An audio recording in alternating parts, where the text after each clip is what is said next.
In the autumn of 2024, a wooden box lined with damp moss from the walls of an abandoned limestone quarry in southern Indiana was placed on a white-clothed table at a charity gala in Chicago. Inside the box were 2.1 pounds of shiitake mushrooms. They were dark, dense, flecked with pale white spots, and they smelled faintly of wet stone and deep earth. The bidding started at $500. It ended 90 seconds later at $4,217 per pound. The total for the lot was $8,856.33. The land those mushrooms came from a played-out quarry on 12.7 acres of sheer rock walls and cold blue water had been valued on the county tax rolls for the preceding 45 years at $800, not per acre, total. The woman who grew them, a 54-year-old mycologist named Margot Calloway, watched the auction on a laptop screen from a kitchen table in Stoneford, Indiana. Beside her sat her father, Harlan, who was 78 years old, and who had spent the better part of 4 decades trying to sell that land, fill that land, or forget that land. He had once offered it to the county for $10,000 and found no takers. He did not say a word. But to understand the price of those mushrooms, you first have to understand the quarry. And to understand the quarry, you have to understand the Callaways. In the autumn of 2024, a wooden box lined with damp moss from the walls of an abandoned limestone quarry in southern Indiana was placed on a white-clothed table at a charity gala in Chicago. Inside the box were 2.1 pounds of shiitake mushrooms. They were dark, dense, flecked with pale white spots, and they smelled faintly of wet stone and deep earth. The bidding started at $500. It ended 90 seconds later at $4,217 per pound. The total for the lot was $8,856.33.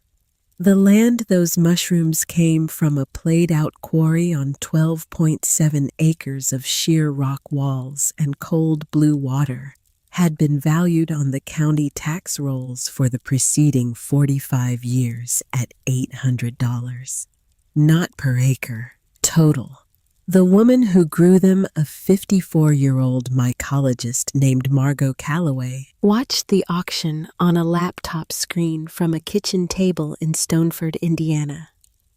Beside her sat her father, Harlan, who was 78 years old and who had spent the better part of 4 decades trying to sell that land, fill that land, or forget that land. He had once offered it to the county for $10,000 and found no takers. He did not say a word. But to understand the price of those mushrooms, you first have to understand the quarry. And to understand the quarry, you have to understand the Callaways. Let me tell you about the quarry because it is the beginning and the end of this story. And let me tell you plainly because the Callaways were plain people and they would not have wanted it told any other way. The Calloway family did not own a farm in the traditional sense. They did not own rolling fields of corn or soybeans or winter wheat. What they owned was a wound in the earth, a great gaping cut in the bedrock of southern Indiana, roughly 900 feet long and 400 feet wide at its broadest point. with a floor that sat 110 feet below the surrounding grade. It was, depending on who you asked, either a monument to 3 generations of back-breaking labor or a scar that should have been filled in decades ago. There was no middle ground. People either saw history when they looked at it, or they saw a hazard. For most of the last half-century, the hazard view had won. The quarry was opened in 1922 by a man named Jedediah Calloway.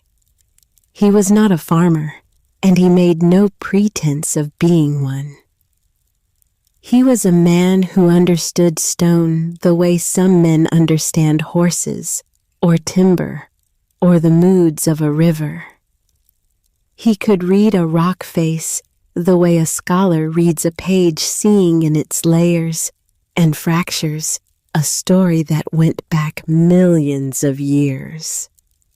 He bought 80 acres of what the county assessor had classified as marginal farmland, paying $1,200 for the lot, a sum he had saved over 7 years of working in other men's quarries across Lawrence and Monroe counties.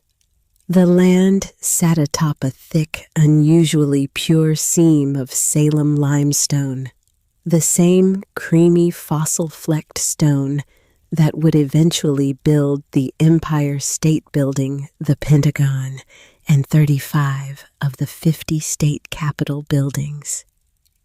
Jedediah Calloway did not know any of that when he signed the deed. He simply knew the stone was good. He could feel it in the way the bedrock rang when he struck it with a hammer, a clean high note that told him the grain was tight and the calcium content was high. He trusted that sound more than he trusted any banker or surveyor. For 56 years, the Calloway Limestone Company blasted, cut, and hauled millions of tons of that pale ancient stone out of the ground. It was hard work. It was profitable work. At its peak, the company employed 87 men from Stoneford and the surrounding townships, nearly half the working-age male population in a 10-mile radius. The quarry produced dimension blocks that were shipped by rail to Chicago, New York, and Washington. It produced gravel that paved county roads from Bloomington to Bedford.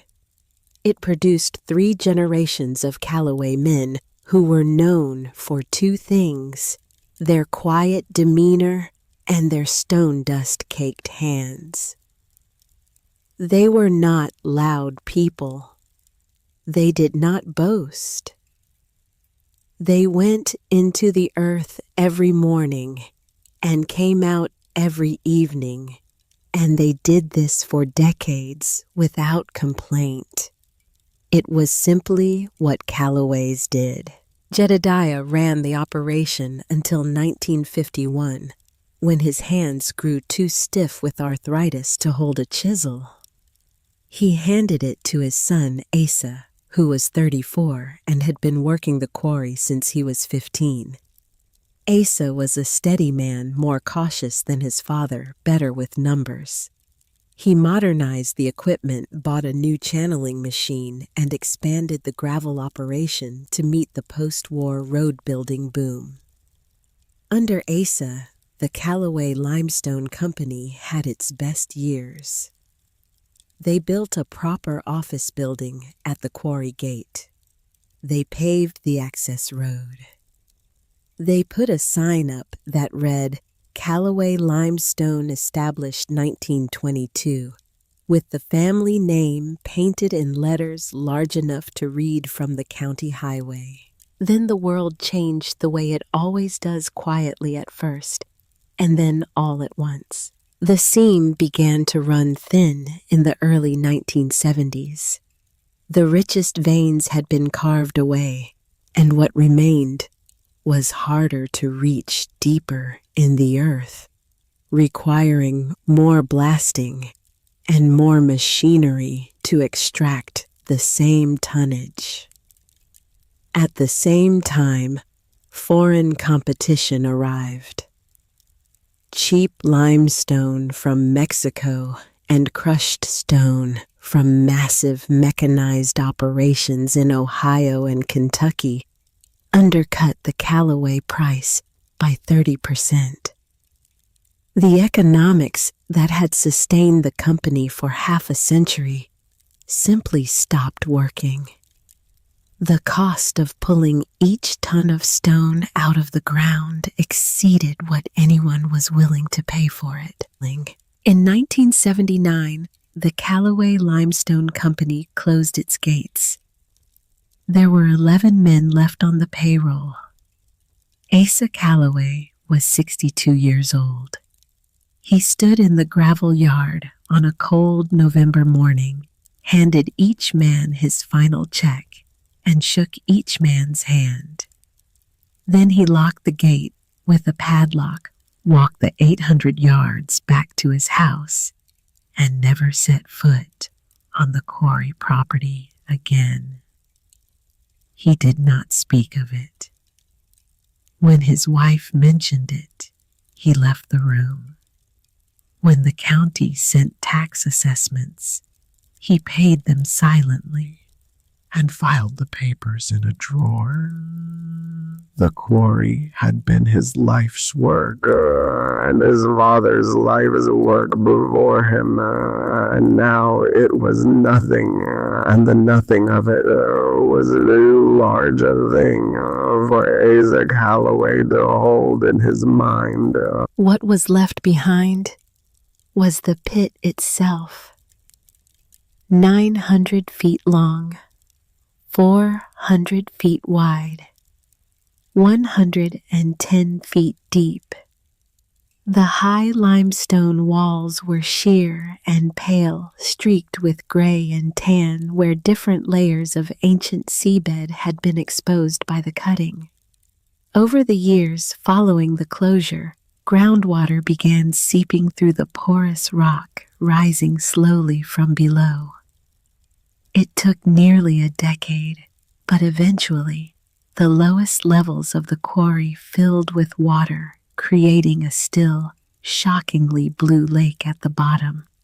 The water was cold, fed by springs that filtered through hundreds of feet of limestone before reaching the open air.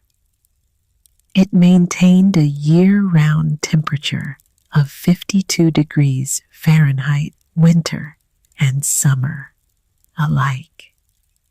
It was beautiful in the way that abandoned things are sometimes beautiful. A terrible stillness dressed in color. The remaining 67 acres of the original 80-acre parcel were sold off in pieces over the following years to pay the company's debts. Asa sold the equipment, the office building, the trucks, the rail spur rights. When it was done, all that remained in the Callaway name was the quarry itself, 12.7 acres of sheer rock walls, scrub brush that had colonized the rim, and that unnervingly placid water. The county assessed its value at $800. Nobody argued the figure. This was the inheritance of Harlan Callaway, Margot's father. Let me tell you about Harlan because he is the wall that Margot had to climb. Harlan was 33 years old when the quarry closed. He was the third generation born in 1946. Raised in the shadow of the operation the way a preacher's son is raised in the shadow of the church.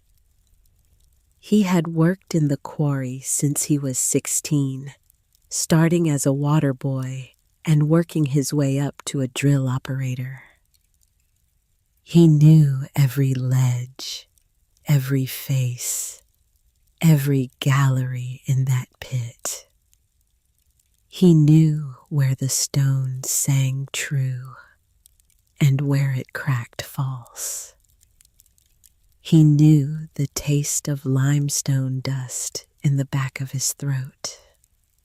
a dry, chalky taste that never fully went away, no matter how many times you rinsed your mouth. And unlike his father and grandfather, Harlan hated it.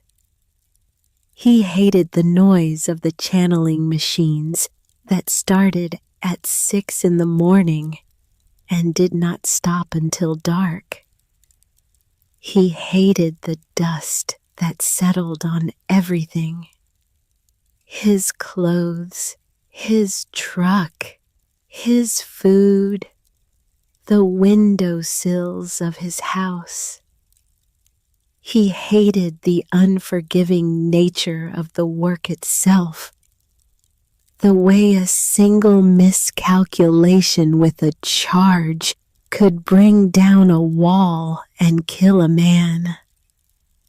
He had seen it happen once in 1971, when a blast misfired and a slab the size of a barn door peeled away from the face and crushed the legs of a driller named Obie Trent.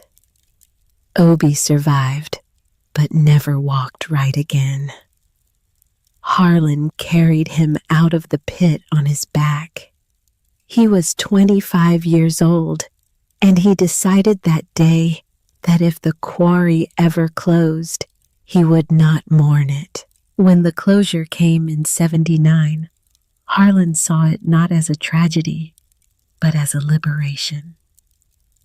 He was a practical man, the most practical of all the Callaways, and he believed in things he could measure. He believed in balance sheets and actuarial tables, and the cold, clean logic of risk assessment. He went into insurance selling policies to farmers and small business owners across the county. He was good at it. He understood liability the way his grandfather had understood stone instinctively in his bones. He could walk onto a property and within 10 minutes identify every exposure, every vulnerability, every way the place could hurt its owner. And to Harlan, the quarry was pure liability. It was the most dangerous piece of property he had ever seen. It was an attractive nuisance in the legal sense of the term, an unfenced hazard that drew people to it precisely because it was dangerous. Every year he paid $124 in property taxes on land that generated no income. Every summer he chased away teenagers who cut through the wire fence to swim in the cold, deep water. He posted signs. He repaired the fence. He called the sheriff. It did no good. The quarry was the most exciting thing within 20 miles of Stoneford, and teenagers did not read signs. Then came the summer of 1986, and everything Harlan feared about the quarry came true. A boy named Danny Colton, 16 years old, came to the quarry on a Saturday afternoon in July with 2 friends. Danny was not a stranger. He was the son of Ray Colton, who had worked in the quarry alongside Harlan for 12 years, and who was by any reasonable measure Harlan's closest friend. They hunted together every November. Their families shared Thanksgiving dinners. Ray's wife and Harlan's wife exchanged Christmas cookies every December in tins that went back and forth so many times nobody remembered who the tins originally belonged to. Danny had been in Harlan's house 100 times. Harlan had taught the boy to cast a fishing rod when Danny was 8. The boys cut through the fence on the south side, where the wire was loose. They scrambled down the old quarryman's track, a narrow, crumbling path that switchbacked down the rock face. The water looked inviting from above, that deep, impossible blue. Danny was the first to jump. He went in clean feet first from a ledge about 20 feet above the surface. He came up once laughing, shouting to his friends. Then he went under again. The water in a limestone quarry is deceptive. It is cold enough to lock the muscles of a young man's body within minutes. 52 degrees does not sound dangerous on paper, but paper does not swim. Danny Colton went under and did not come up. His friends scrambled for help. It took 40 minutes for the volunteer fire department to arrive. It took another hour and a half for a diver to locate the body. Danny had sunk to the bottom 90 feet down into water so clear and so blue that the diver could see him from 30 feet away, lying on a floor of pale white stone, as if he had simply decided to lie down and rest. Harlan was the one they called, not the sheriff, not Ray Colton. Harlan, because it was his property, his quarry, his responsibility. He arrived while the diver was still in the water. He stood on the rim and looked down and waited. When they brought Danny up, Harlan carried the boy's body to the ambulance himself. He would not let anyone else touch him. Danny was cold and heavy with water, and his skin had already begun to take on the blue-gray pallor of the stone around him, as if the quarry had started to claim him as its own. Harlan was 40 years old. He had spent 16 years of his life working in that pit, and another 7 years trying to ignore it. In the space of one July afternoon, the quarry became something more than a financial burden. It became a grave. It became a curse. It became the physical manifestation of every failure and every fear he had ever associated with the Callaway name. The lawsuit came 3 months later. Ray Colton did not want to file it. He told Harlan so face to face in Ray's kitchen, both men standing, because neither could sit. But Ray's wife insisted, and their lawyer insisted, and the insurance company that might have covered Harlan insisted on a settlement to avoid a trial. The settlement was $25,000. It represented 2 full years of Harlan's profits from the insurance business. He paid it. He did not contest it. He believed he owed it. He and Ray Colton never spoke again. Not out of anger, not out of blame, but out of a grief so large that neither man had the words to navigate it. They would see each other at the gas station or the hardware store, and they would nod a single downward motion of the chin, and then they would look away. That was the language they had left. From that day forward, Harlan's relationship with the quarry was not merely financial. It was personal. It was a wound that would not close.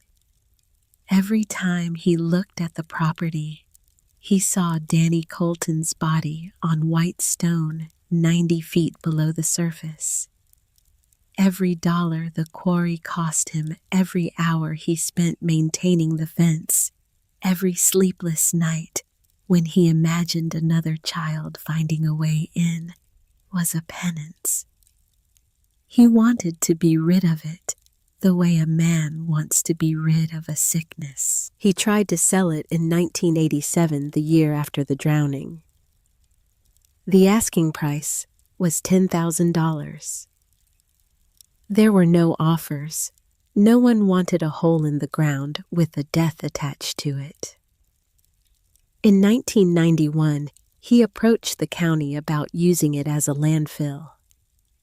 He paid $3,000 out of his own pocket for an environmental impact study, only to learn that the porous limestone bedrock made it unsuitable.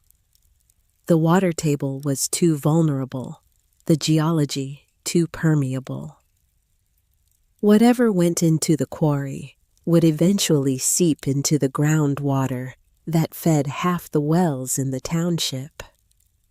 In 1999, he found a developer from Indianapolis who proposed filling the quarry with construction debris from a downtown demolition project. The plan fell apart when the cost of trucking the material 70 miles south proved prohibitive. The developer offered Harlan $5,000 for the land contingent on the fill deal going through. Harlan accepted. The deal collapsed. For 40 years, this was the rhythm of his life. A new idea, a small flare of hope, followed by the logistical and economic reality of the place. The quarry was too big, too deep, too remote, and too legally complicated to be worth the cost of either reclaiming it or disposing of it. It simply sat there, open to the sky, filling slowly with rainwater and regret. Harlan told his daughter the same thing 1,000 times in 1,000 different ways across 4 decades. It was his catechism, his article of faith. The quarry is worthless, worse than worthless. It is a drain, a ghost, a liability, a constant reminder of what happens when a family ties itself to a piece of ground that gives nothing back. He would say it at the dinner table. He would say it on the porch. He would say it on the phone when some new scheme fell through. And every time he said it, Margot heard something different than what he intended. He meant it as a warning. She heard it as a dare. Let me tell you about Margot. Margot Calloway was 42 years old in the winter of 2012. She had been a field mycologist for the Indiana Department of Natural Resources for 18 years. She had a degree in biology from Purdue with a minor in geology. She was known among her colleagues for 2 qualities that do not often exist in the same person: an exhaustive attention to scientific detail and an almost infinite patience. She could spend an entire day in a state forest, crouched beside a fallen log, cataloging the fungal species growing on its surface, recording their colors, their textures, the precise patterns of their spore dispersal. And she would call it a good day. She was not a woman who needed fast results. She was a woman who trusted slow ones. Her work at the DNR focused on identifying and combating fungal blights that threatened Indiana's hardwood forests. Oak wilt, butternut canker, dogwood anthracnose. She spent her days looking through microscopes at the delicate branching structures of hyphae, learning to identify thousands of species by the shape and color of their spores, the way they colonized wood, the chemical signatures they left behind. She came to understand fungi not as pests, though many were, but as a kingdom unto themselves. They were neither plant nor animal. They were the hidden architects of the forest floor, breaking down the dead to feed the living, converting fallen wood into soil, cycling nutrients through ecosystems in ways that no other organism could replicate. Decay, she understood, was not destruction. It was transformation. It was the engine that kept the whole machine running. She had grown up exploring the quarry. This was before the drowning, before the new fences, before Harlan's hatred of the place had calcified into something permanent. As a girl of 8, 9, 10, she had slipped through the old gate and wandered the rim, peering over the edge at the water far below, running her hands along the exposed limestone walls. She remembered things about the quarry that no one else noticed because no one else looked. She remembered that the north-facing walls, which never received direct sunlight, were coated in a thick carpet of moss that stayed cool and damp, even in the brutal heat of an Indiana August. She remembered that the air in the deep cuts of the quarry was different from the air above, cooler by 10 or 15 degrees, heavy with moisture, smelling of wet mineral and green decay. She remembered finding mushrooms growing in the crevices of the rock, pale things clinging to patches of rotting wood that had lodged in the cracks, and thinking they were beautiful, even though she did not yet have a name for them. She remembered her great-grandfather's hands.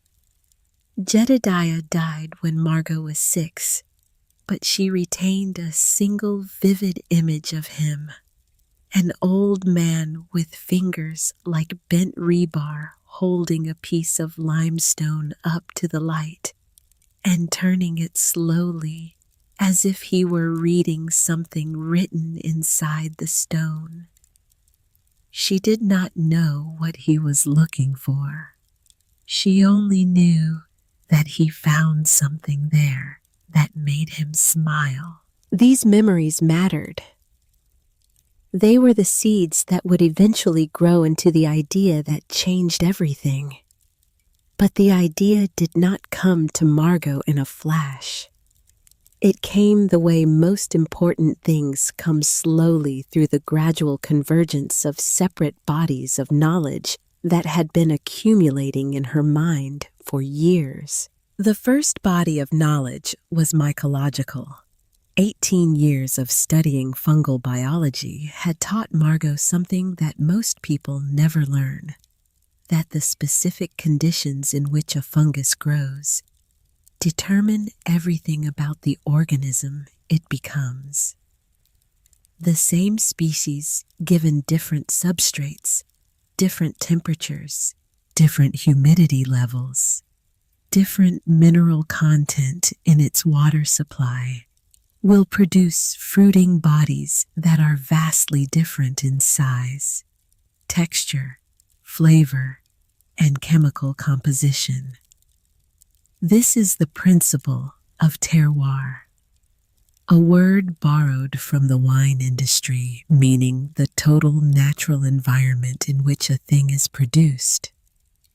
Winemakers have known for centuries that the same grape grown in different soils produces a different wine. Margot understood that the same principle applied to fungi, perhaps even more profoundly, because fungi are more intimately connected to their substrate than any plant. A plant draws nutrients from soil through its roots. A fungus becomes its substrate, It dissolves the material it grows on, incorporates it into its own body, and transforms it. The second body of knowledge was geological. Her minor in geology had given her an understanding of what the quarry was actually made of. The Salem limestone was not merely calcium carbonate. It was the compressed remains of a shallow sea that had covered southern Indiana 340 million years ago, rich in calcium, magnesium, and trace minerals. Its structure was porous, capable of holding water the way a sponge holds water, and the water that filtered through it picked up those minerals and carried them into every crack and crevice of the rock. These two fields of knowledge had lived side by side in Margot's mind for years without connecting. The connection happened on a Tuesday afternoon in October of 2011 in a place that had nothing to do with the quarry. She was conducting a routine field survey in a state forest near Paoli, about 15 miles from Stoneford. She was looking for signs of oak wilt, a fungal disease that was spreading through the region's red oak population. She found what she was looking for, the telltale brown streaking in the sapwood, but she also found something she was not looking for. On the trunk of a fallen white oak that lay at the edge of a limestone bluff, she noticed a cluster of mushrooms she did not immediately recognize. They were shiitake-like in shape, with broad brown caps and pale gills, but they were thicker and darker than any cultivated shiitake she had seen, and they had a distinctive pattern of fine white speckles across their caps. She knelt beside them. She took photographs. She collected samples, carefully cutting the fruiting bodies at the base and placing them in labeled paper bags. She took a section of the substrate, the rotting oak wood, noting that it was pressed directly against exposed limestone. She took a water sample from a seep that was trickling down the rock face, wetting the log. Back in her lab at the DNR, she examined the samples under a microscope. The spore morphology was consistent with Lentinula edodes, the shiitake, but the cellular structure showed variations she had not seen in any cultivated strain. She ran the mineral analysis on the water sample. The calcium content was extraordinarily high, as was the magnesium. The pH was alkaline, consistent with water that had filtered through a significant depth of limestone. A thought formed. It was not a thought she wanted to have because it pointed her in a direction she had been avoiding her entire adult life, back toward the quarry, back toward the place her father called a curse. She drove out to the quarry the following weekend. She parked at the locked gate and sat in her truck for a long time, looking at the fence with its warning signs. No trespassing, danger, deep water. Harlan had put those signs up himself, one by one, over the years. Each sign was a sentence in a language of fear and guilt that he had been writing for decades. She climbed the fence. She had not been inside the quarry since she was 12 years old, 30 years earlier. The rim was overgrown with sumac and Virginia creeper, but the rock faces below were as bare and pale as she remembered. She made her way to the north wall, the one that never saw sun. She descended carefully along the old quarryman's track, the same track that Danny Colton had used 6 years before she was born. The track brought her to a ledge about 30 feet below the rim. It was a broad shelf, perhaps 50 feet long and 12 feet deep, carved by the quarrymen decades ago as a working platform. It was shaded by the overhang of the wall above, and the air was immediately shockingly different from the air on the rim.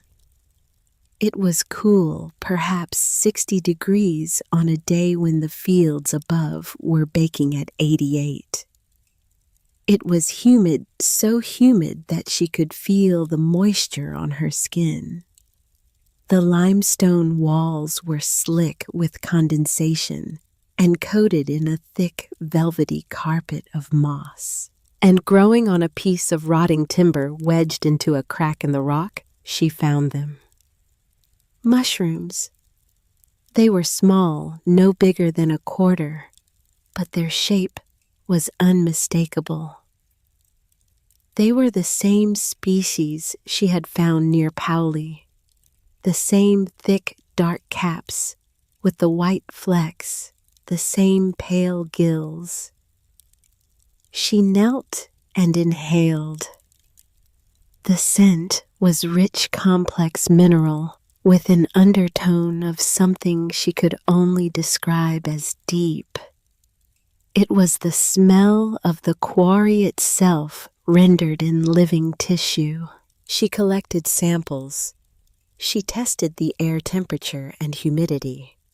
She tested the water seeping down the wall.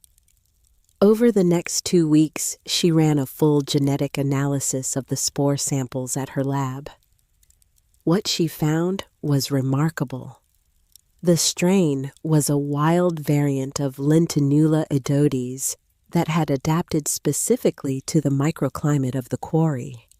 Its genetic markers showed divergence from any cultivated strain in the USDA database. It was, as far as the existing scientific literature was concerned, a previously unrecorded native strain. It existed nowhere else. It could not exist anywhere else. The combination of conditions that sustained it, the constant cool temperature, the extreme humidity, the calcium-rich water, the porous limestone substrate, was unique to the quarry. Take any one of those elements away, and the organism would either die or revert to something ordinary. Margot sat at her desk in the DNR lab and stared at her data. She was looking at a biological asset that could not be replicated in a place that her father had spent 40 years calling worthless. This was the second turning point. But there was a third, and it came from the past. 3 weeks after her discovery in the quarry, Margot went to her father's house to retrieve something from the basement. Harlan had stored all the remaining records of the Callaway Limestone Company in cardboard boxes after his father, Asa, died in 1992. Nobody had opened them since. Margot was not looking for anything specific. She was looking for a surveyor's map of the quarry that might show the location of the underground water seeps. What she found instead was a journal. It was a small leather-bound book, its cover stained with what might have been limestone dust or age or both. The handwriting inside was cramped and angular, written in pencil that had faded to a whisper. It was Jedediah's. Her great-grandfather had kept a record not of the quarry's output, not of its finances, but of its secrets. The journal entries spanned from 1931 to 1948. Most were brief, a few lines each noting things Jedediah had observed in the quarry that had nothing to do with the limestone business. He wrote about the temperature in different galleries. He wrote about the way water pooled in certain cuts and evaporated in others. He wrote about birds nesting in the high walls and snakes sunning on the warm south-facing ledges. And he wrote about mushrooms. November 4th, 1933. Found them again on the North Gallery third bench, growing on the oak shoring timber we set last spring. Thick ones this time, dark as tobacco. Took some home to Mabel. She fried them in lard. Best thing I have eaten in a year. March 12th, 1936. Showed the mushrooms to Herschel Wyatt at the general store. He says there is no market for them, but I believe he is wrong. The men eat them on their lunch. They say they taste like steak and rain. September 9th, 1941. Tried to dry a batch and send them to a buyer in Chicago that Herschel found. They arrived in poor condition. I do not know how to preserve them properly. The science is beyond me, but the mushrooms are not. They come back every year, faithful as the frost. The last entry Margot found that mentioned mushrooms was dated August of 1948. I am 71 years old, and my hands will not close around a chisel anymore. The quarry will go to Asa, and he will do well with it. But I want to put down one thing that I have never told anyone. The value of this quarry is not in the stone we sell. It is in the stone we keep. The walls, the water, the dark, and the cold, and the damp. There is something growing in there that is worth more than any block we ever cut. I do not have the words for it, and I do not have the science for it. But someone will. Someone in this family will come along who can read what the quarry is saying. I hope they listen. Margot read those words and felt the hair rise on the back of her neck. Her great-grandfather had known. 70 years ago, a man with no formal education and no microscope had understood purely by observation and intuition that the quarry harbored something of extraordinary value. He had tried to tell the world, and the world had not listened. He had tried to monetize it and failed because the preservation technology did not exist. He had written his discovery down in a journal that no one had opened in decades, and he had died trusting that someone someday would find it. Margot closed the journal. She sat alone in her father's basement for a long time, holding the book in her hands. She could hear Harlan upstairs, the sound of his television, the financial news he watched every afternoon. He was 66 years old. He had lived his entire life in the shadow of the quarry, and he had never once opened this box. He had never read these words. He did not know what his own grandfather had known. She did not tell him. She was not ready. She did not yet know if the idea forming in her mind was genius or madness, and she would not present it to Harlan Calloway until she could prove which one it was. Let me tell you about the process, because the value was not in the idea. The value was in the execution. That winter, Margot Calloway spent $2,412. It was most of her savings outside of her retirement account. She ordered 1,000 high-density polyethylene grow bags from a supply house in Oregon.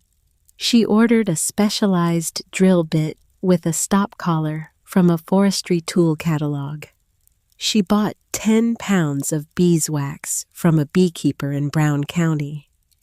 and she cultivated from the wild spore samples she had collected a mother culture of the quarry's native shiitake strain. She grew it on sterilized jars of rye grain in a closet of her apartment, the same way a microbiologist would culture any organism, but with a patience and a tenderness that went beyond protocol. This strain had been growing wild in the quarry for at least 90 years, probably much longer. It was a living artifact, as much a part of the Callaway legacy as the stone itself. She needed logs. White oak was best according to every piece of mycological literature she had studied over 18 years. The dense, tight-grained wood of Quercus alba provided the ideal substrate, rich in lignin and cellulose resistant to competing organisms capable of sustaining a mycelial colony for years. She owned a small 5-acre woodlot a few miles from the quarry purchased years earlier, with a modest inheritance from her mother. Over 3 weekends in February of 2012, when the trees were dormant and their sugar content was at its annual peak, she felled 4 white oak trees herself with a chainsaw. She was methodical in the way that scientists are methodical, not because they are taught to be, but because their understanding of the stakes will not permit otherwise. Each tree had to be healthy, with no signs of existing fungal colonization. The bark had to be intact. She cut the trunks into uniform 3-foot lengths with diameters between 4 and 6 inches. Any larger, and the mycelium would take too long to colonize the interior. Any smaller, and the log would dry out too quickly and produce only a few meager flushes before it was spent. She marked each log with a grease pencil, numbering them sequentially. She ended up with 88. Next came inoculation. She set up a workshop in the garage of her small rented house. For 2 weeks every evening after her shift at the DNR, she drilled holes in the logs. Each log received 50 holes arranged in a diamond pattern, each hole precisely 1 inch deep. The stop collar on the drill bit ensured uniformity. She could not afford inconsistency. Into each hole, she injected a small amount of the spore slurry she had cultivated from the quarry's native strain. Then she sealed each hole with a dab of melted beeswax, protecting the fledgling mycelium from contamination by wild fungi and bacteria. It was tedious, repetitive, exacting work. 88 logs, 50 holes per log, 4,400 holes drilled, 4,400 holes injected, 4,400 holes sealed with wax. Her hands cramped, her back ached. The garage smelled of fresh sawdust and warm beeswax and the faint, earthy scent of the spore culture. She worked alone in silence for hours each night. Her nephew Ledger, who was 14 at the time, came by one evening to watch. He was the son of Margot's older brother, a lanky boy with an excess of energy and a deficit of focus. "What are you doing?" he asked, poking at one of the waxy seals with his finger. "I am planting a forest inside these logs," Margot said. "Looks boring," he said. "Can I play your Xbox?" She told him she did not own an Xbox. After the logs were inoculated, they had to incubate. This was the first great test of patience, and it was the test that separated Margot's enterprise from everything her father had ever attempted. Harlan's worldview demanded immediate returns. You invested money, you expected a profit, and you expected it on a timeline you could put on a spreadsheet. The mycelium operated on a different timeline. The vegetative body of the fungus had to grow from the 50 points of inoculation in each log until it had consumed the entire piece of wood, converting the dense oak's lignin and cellulose into the energy reserves it would need to produce mushrooms. This process, called the spawn run, would take a minimum of 18 months. It could not be accelerated. It could not be incentivized. It answered to no one. Most commercial mushroom growers perform this incubation in controlled environments, heated sheds, with regulated temperature and humidity. Margot had something better. She had a 340-million-year-old climate-controlled chamber made of stone. She returned to the quarry on a Saturday morning in early March. She climbed the fence, descended the track, and spent 3 hours preparing the north-facing ledge. She swept away loose stone.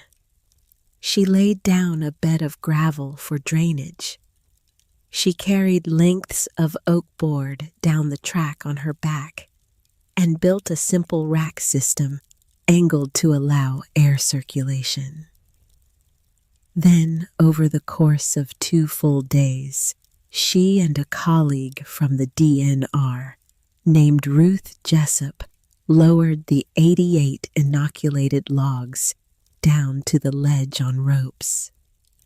They stacked them in a crisscross pattern, alternating directions with each layer, a method that ensured every log received equal airflow. And then she waited. For the next 18 months, Margot Calloway did nothing but wait and watch and measure. She visited the quarry every weekend. She descended to the ledge with a thermometer, a hygrometer, and a notebook. The temperature on the ledge never rose above 65 degrees and never fell below 40, even when the fields above were locked in January ice. The relative humidity rarely dropped below 85%. The conditions were by any scientific standard ideal for the slow colonization of hardwood substrate by Lentinula edodes. They were, in fact, better than ideal. They were perfect. She would pick up a log each visit and feel its weight. Slowly, almost imperceptibly, the logs grew heavier. The mycelium was converting the dense heartwood into a more water-retentive medium, a sponge of living tissue that would eventually contain more fungal biomass than wood fiber. She could see the white thread-like mycelium growing outward from the inoculation points, spreading across the cut ends of the logs, a slow tide of white advancing through the brown bark. It was alive, and it was patient, and it operated on a clock that made human schedules look absurd. Her father saw her coming and going, her boots caked with quarry mud, her jeans damp from the humid air below the rim. He never asked what she was doing. He did not want to know. The quarry was a subject Harlan Calloway had closed, the way a man closes a door on a room where something terrible has happened. He simply looked at her and shook his head, a gesture of weary resignation that Margot had known her entire life. Once in the summer of 2013, after she had been making her weekly trips for over a year, he stopped her on the porch. "Still tending to your rotten wood," he said. It was not a question. It was a diagnosis. In Harlan's world, wood was for building or burning. Letting it rot in a hole was waste. The idea that rot might be a process of creation, that decay might be the beginning of something rather than the end of it, was alien to every principle he held. "Yes," Margot said. "I am." He looked at her for a long moment. She could see the calculation in his eyes, the insurance man tallying the risks, the costs, the probable losses. He saw his daughter spending her weekends in a place that had killed a boy, a place that had cost him $25,000 and a friendship and most of his peace of mind. He saw no spreadsheet that could justify it. He saw no return that could offset the risk. "It's a hole in the ground, Margot, a worthless hole. Nothing good has come out of it since 1978. Nothing good ever will." She did not argue. She had learned long ago that arguing with Harlan was like arguing with limestone. You could hit it all day and all you would get was dust. She went to the quarry. She checked her logs. She measured the temperature and the humidity and the advancing edge of the mycelium.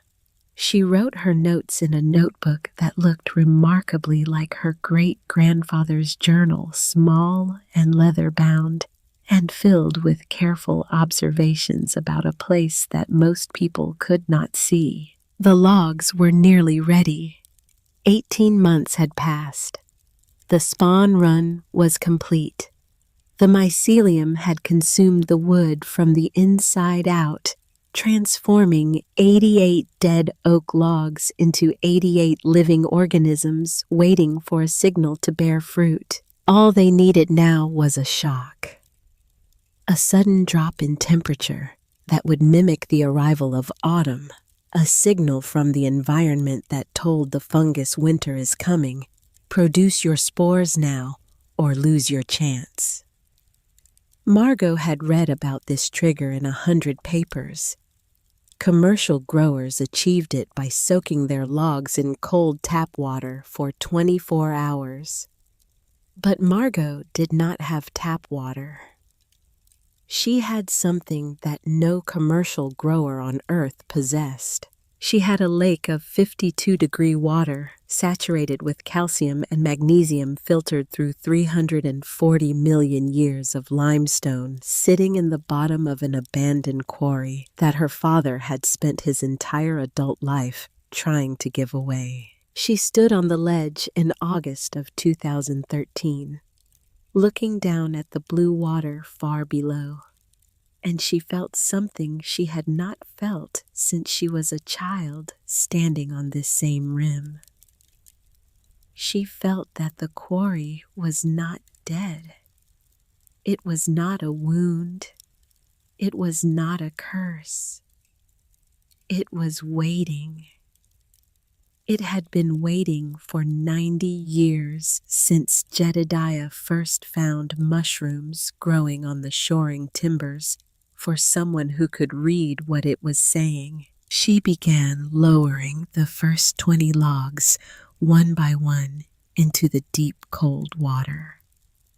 They sank into the blue darkness and disappeared. She left them there for a full day. The next morning, she hauled them up, dripping and heavy with mineral-laden water, and stood them upright on the ledge, leaning them against the cool limestone wall. And then she waited one more time. 5 days. That was all it took.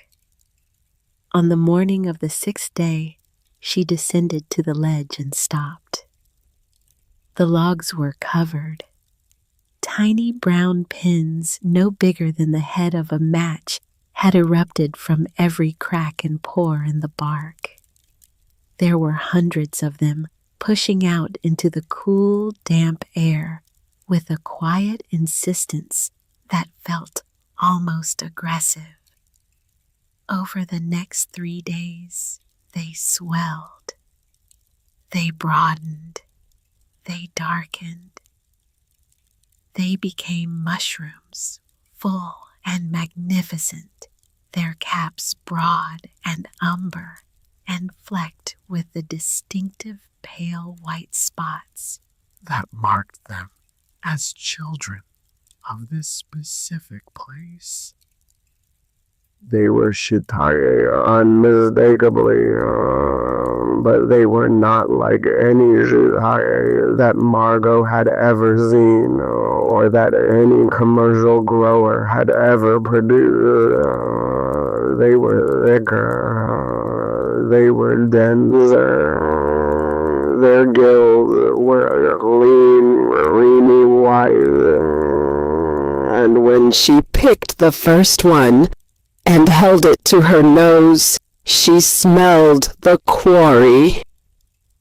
She smelled wet stone and ancient mineral and the slow, patient decay of oak. She smelled something that had no name in the English language, but that the Japanese, who had been growing shiitake for 1,000 years, might have called the taste of the place itself. The first harvest from 20 logs was 14.2 pounds. She brought a basket of them to her father's kitchen that evening. Harlan was sitting at the table reading the newspaper. He looked at the mushrooms the way he looked at most things Margot brought him, with a tolerant skepticism that bordered on dismissal. She washed a handful and sliced them. She heated a pan. She added butter and a pinch of salt and nothing else, because the mushrooms did not need anything else. The smell filled the small room. It was earthy and rich and complex, a savory depth that went beyond the usual mushroom scent into something that hinted at stone cellars and forest floors, and the long, slow passage of geological time. She put a plate in front of him. He picked one up with a fork. He examined it, turning it over the way his grandfather Jedediah had once turned a piece of limestone in the light. He put it in his mouth and chewed slowly. Harlan Calloway was a man of simple tastes. Meat, potatoes, corn. He had never eaten at a restaurant that required a reservation. He had never been impressed by food that came with a story. He finished the mushroom. He ate another.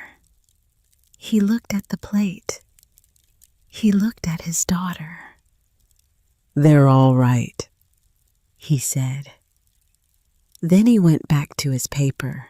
Margot stood in her father's kitchen and felt the ground shift beneath her feet. All right. It was the highest praise Harlan Calloway had ever given to anything that was not on a balance sheet. It was his word for a sunset that stopped him on the porch. It was his word for a piece of pie that reminded him of his mother. It was the crack in the wall of a man who had spent 40 years building walls, and through that crack for the first time, Margot could see a sliver of light. She did not celebrate. She did not cry. She picked up the plate, washed it in the sink, dried it with a towel, and put it back in the cabinet. Then she drove home and sat in her driveway in the dark for a long time, thinking about stone and water and time and a journal entry written by a man who had been dead for 36 years. The logs were ready. The mushrooms were real. The quarry was speaking. Now she had to find someone willing to listen. Let me tell you about the market, because a product has no value until someone is willing to pay for it. And the distance between a good product and a successful one is measured not in miles, but in the willingness of strangers to open their wallets. Margot knew her mushrooms were extraordinary. She had the science to prove it. She had run a full chemical analysis at her lab comparing the quarry shiitake to 3 commercially available strains. The results were not subtle. Her mushrooms contained nearly twice the concentration of glutamic acid, the amino acid responsible for umami, the deep, savory taste that the human tongue recognizes as richness. They had elevated levels of calcium and magnesium in their tissue minerals absorbed from the quarry water during the cold soak process. Their cell walls were thicker and more intact than commercial shiitake, which meant they held their texture during cooking instead of turning soft and rubbery. On paper, they were a superior product in every measurable dimension. But paper does not buy mushrooms. People buy mushrooms. And people in Stoneford, Indiana, in the autumn of 2013, did not know what to do with a dark, thick, strange-looking shiitake that cost $12 a pound. The Bedford Farmers Market was held every Saturday morning in the town square under a row of canvas canopies that stretched from the courthouse steps to the old feed store. It was a modest affair, 15 or 20 vendors selling sweet corn tomatoes, honey-baked goods, and the occasional jar of sorghum molasses. There was one other mushroom grower, a man named Dale Furston, who had been selling at the market for 20 years. Dale grew his shiitake indoors on blocks of compressed sawdust, the standard commercial method. His mushrooms were pale uniform and mild. He sold them for $8 a pound, and he had a loyal customer base of women who used them in stir-fries and soups. Dale was a pleasant man with a sunburned neck and a cooler full of mushrooms that all looked exactly the same. Margot set up her table on the first Saturday of September. Her setup was simple to the point of austerity. A folding card table with aluminum legs. A set of certified scales borrowed from the DNR. A hand-lettered sign on a piece of cardboard that read, Callaway Quarry Shiitake Limestone, grown $12 per pound. She had arranged her mushrooms in shallow baskets lined with damp cloth, the way she had seen vendors display produce at a market in Bloomington years earlier.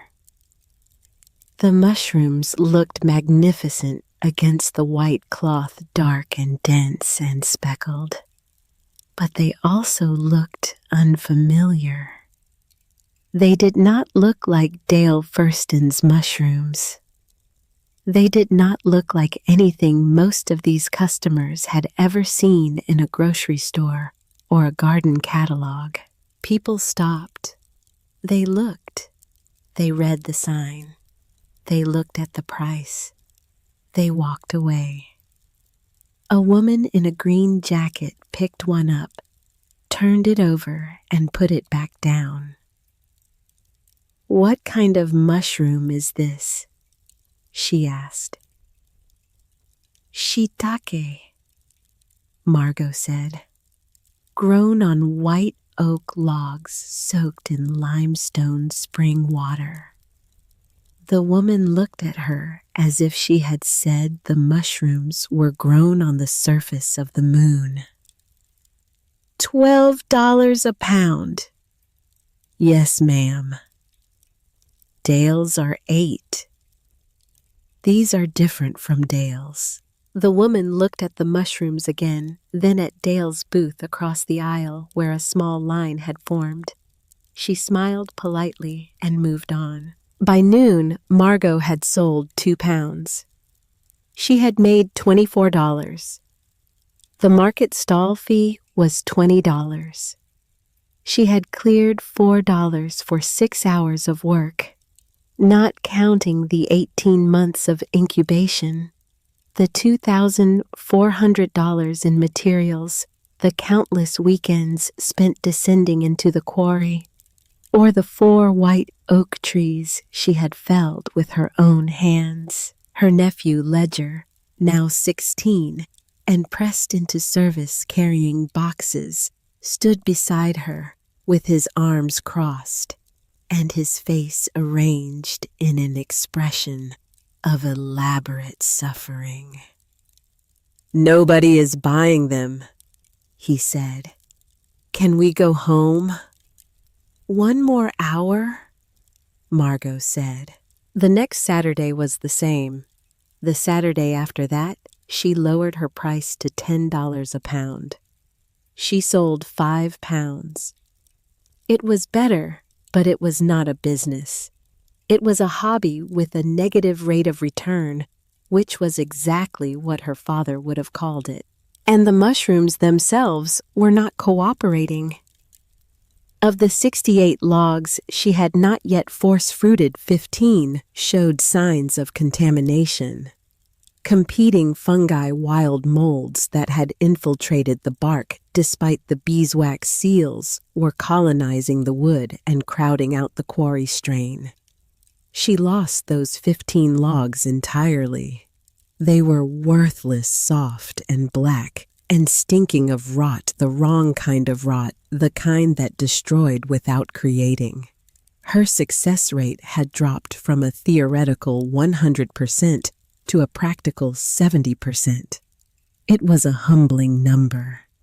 It meant that for every 10 logs she inoculated, 3 would fail. It meant waste. It meant that scaling up would require not just more logs and more labor, but a better sealing technique, a more rigorous selection process for the substrate wood, and a level of quality control that she had not yet achieved. She sat in her truck after the 3rd failed Saturday at the market, her unsold mushrooms in a cooler on the passenger seat. And she allowed herself for the first time to consider the possibility that her father was right. Not about the quarry being worthless. She knew that was wrong. The science was clear. But perhaps he was right about the market. Perhaps the world did not want what the quarry could produce. Perhaps a thing could be extraordinary and still be unsellable. Perhaps she had made a mistake. She was pulling out of the parking lot, the gravel crunching under her tires, when a man stepped in front of her truck and held up his hand. He was not a local. She could see that immediately. He wore a crisp white chef's coat with the sleeves rolled to the elbows, and his hands were the hands of someone who worked with knives scarred across the knuckles and stained faintly yellow from turmeric or saffron. He had dark hair cut short, and an expression of focused intensity that reminded Margot of a bird of prey that has spotted something moving in the grass. "Excuse me," he said. "Are you the woman with the limestone mushrooms?" Margot rolled down her window. "I am. Can I see them?" She opened the cooler. He reached in and picked up a single mushroom. He held it the way a jeweler holds a stone, turning it slowly between his thumb and forefinger, examining the cap, the gills, the stem. Then he brought it to his nose and inhaled deeply, the way a sommelier smells a cork. "Where did you grow these?" he asked. "In the old Callaway quarry north of town." On what? "White oak logs, inoculated with a native strain I isolated from the quarry walls." And the soak water, it was a technical question. Nobody at the market had asked her a technical question. Nobody had asked her anything beyond the price. "The quarry water itself," she said. 52 degrees filtered through Salem limestone." He nodded slowly, still holding the mushroom to his nose. Then he said something that changed the course of Margot Calloway's life. "I can smell the limestone," he said. "It is in the finish. It is in the last thing you taste after the mushroom is gone." How much do you have left? "About 10 pounds. I will take all of it, and I will take whatever you have next week. Do not sell it to anyone else." His name was Theo Brandt. He was 41 years old, the executive chef and owner of a restaurant called Hearth in Bloomington, 30 miles north of Bedford. Hearth was 18 months old and already generating the kind of attention that small, ingredient-driven restaurants in college towns sometimes generate when the chef has talent and conviction and the willingness to build a menu around what the land provides, rather than what the distributor delivers. Theo Brandt was that kind of chef. He had worked in kitchens in Chicago and Portland before returning to Indiana, where he had grown up, because he believed that the limestone belt of southern Indiana, with its particular soil and water and climate, was capable of producing food that could stand alongside anything grown in Napa or Vermont or the coast of Maine. He was in the parlance of the food world, a terroir obsessive. He believed that place mattered, that the specifics of where a thing grew determined what it was, and that a chef's highest calling was to translate the character of a place onto a plate. He paid Margot $100 for the 10 pounds. He gave her his card. He told her to call him every Friday with the week's poundage. Then he got into a battered Volvo station wagon and drove north toward Bloomington with her mushrooms on the seat beside him. The following Thursday evening, he called her. "I have a problem," he said. Margot's stomach dropped. "What is it?" "I cannot take your mushrooms off the menu. I roasted them whole and served them over a dry-aged ribeye with nothing but brown butter and flake salt. I have had 4 tables this week tell me they were the best mushrooms they have ever eaten. A food writer from Indianapolis was in last night, and she used the word transcendent. My food costs are a catastrophe because I am putting too many of your mushrooms on every plate. How many pounds can you get me every week?" Margot did the math. She had 88 logs minus the 15 she had lost to contamination. 73 viable logs. She could force fruit them in rotation about 20 logs per week, soaking them in the quarry water, hauling them up to the ledge, waiting 5 days for the flush. Each flush yielded between 10 and 15 pounds, depending on the size and age of the log. After a flush, each log needed to rest for at least 8 weeks, rebuilding its energy reserves from the remaining wood fiber. It was a biological cycle. It operated on its own clock. It could not be hurried or incentivized or threatened into producing faster. "About 12 pounds," she said, "every week from now until the first hard frost." "I will take it," Theo said, "and I am paying you $20 a pound." Margot was silent for a moment. "That is too much." "No, it is not. I am charging $48 for that ribeye dish.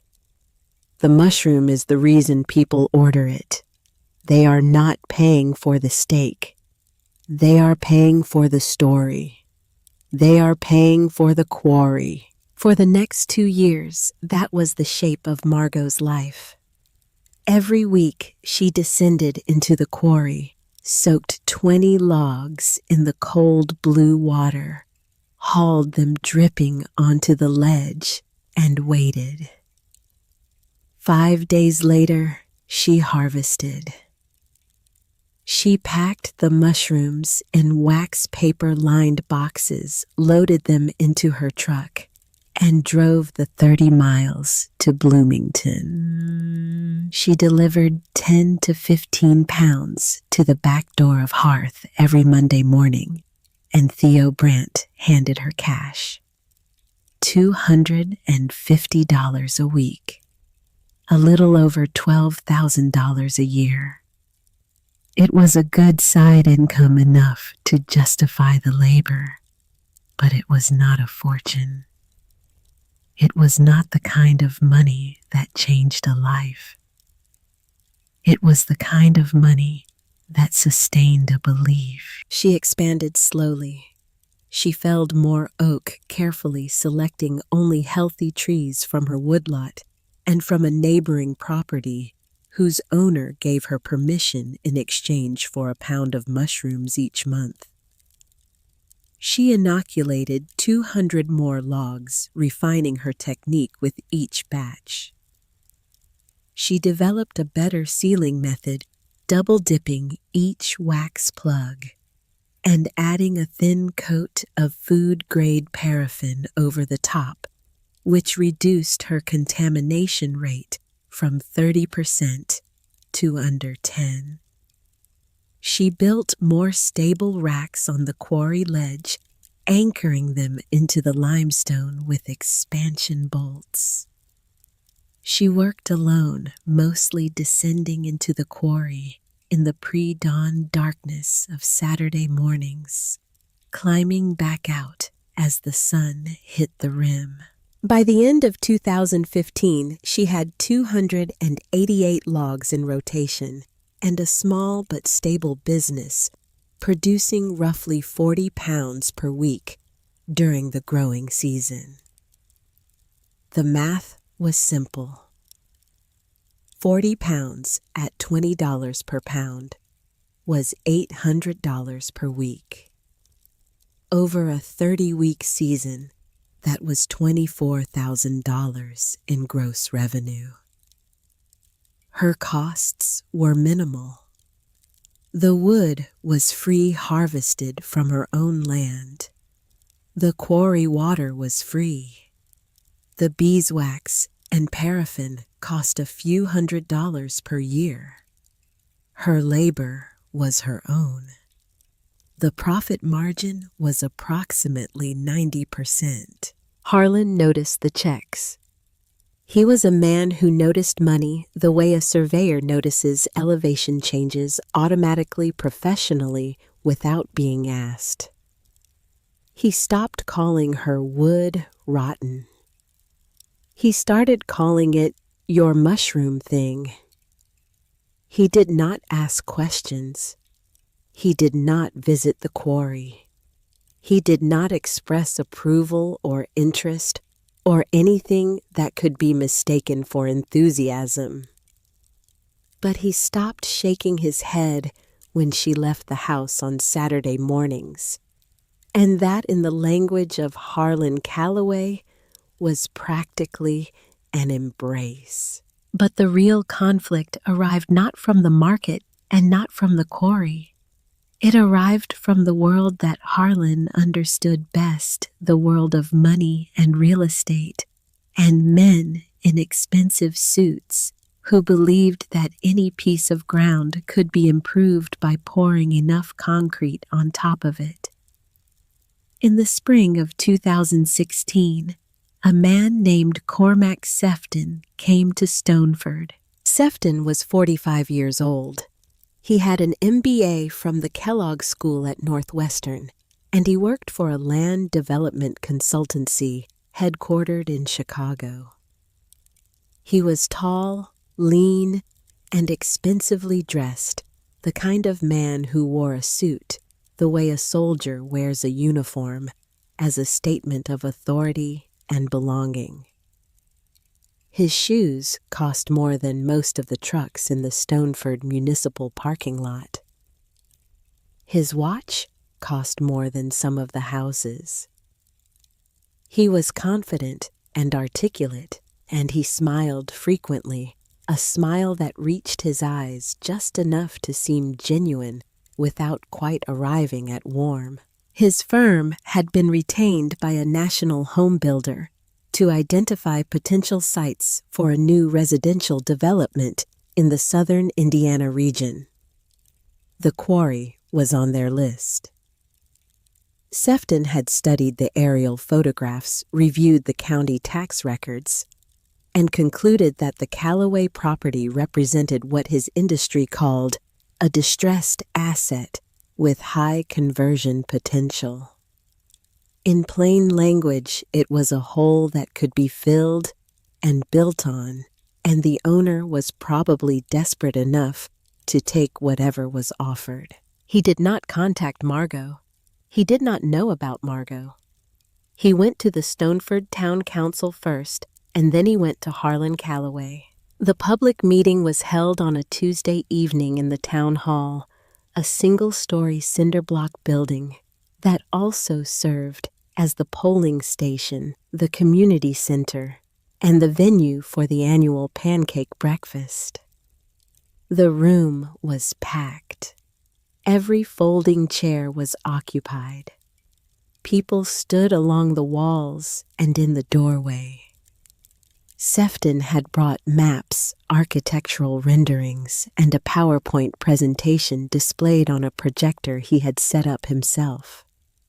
He was, Margot observed from the back of the room, a man who controlled his environment the way a stage director controls a set. He laid out the plan with the precision of a man who had done this many times before. The quarry would be filled not with construction debris, but with clean, engineered fill, a mixture of compacted soil and crushed rock sourced from another excavation project upstate. The cost of the fill operation would be borne entirely by the home builder. Once the quarry was filled and graded to a level surface, the company would construct a 48-home subdivision called Quarry Lake Estates. The homes would be priced between $300,000 and $400,000. The name was deliberately ironic. There would be no lake. There would be no quarry.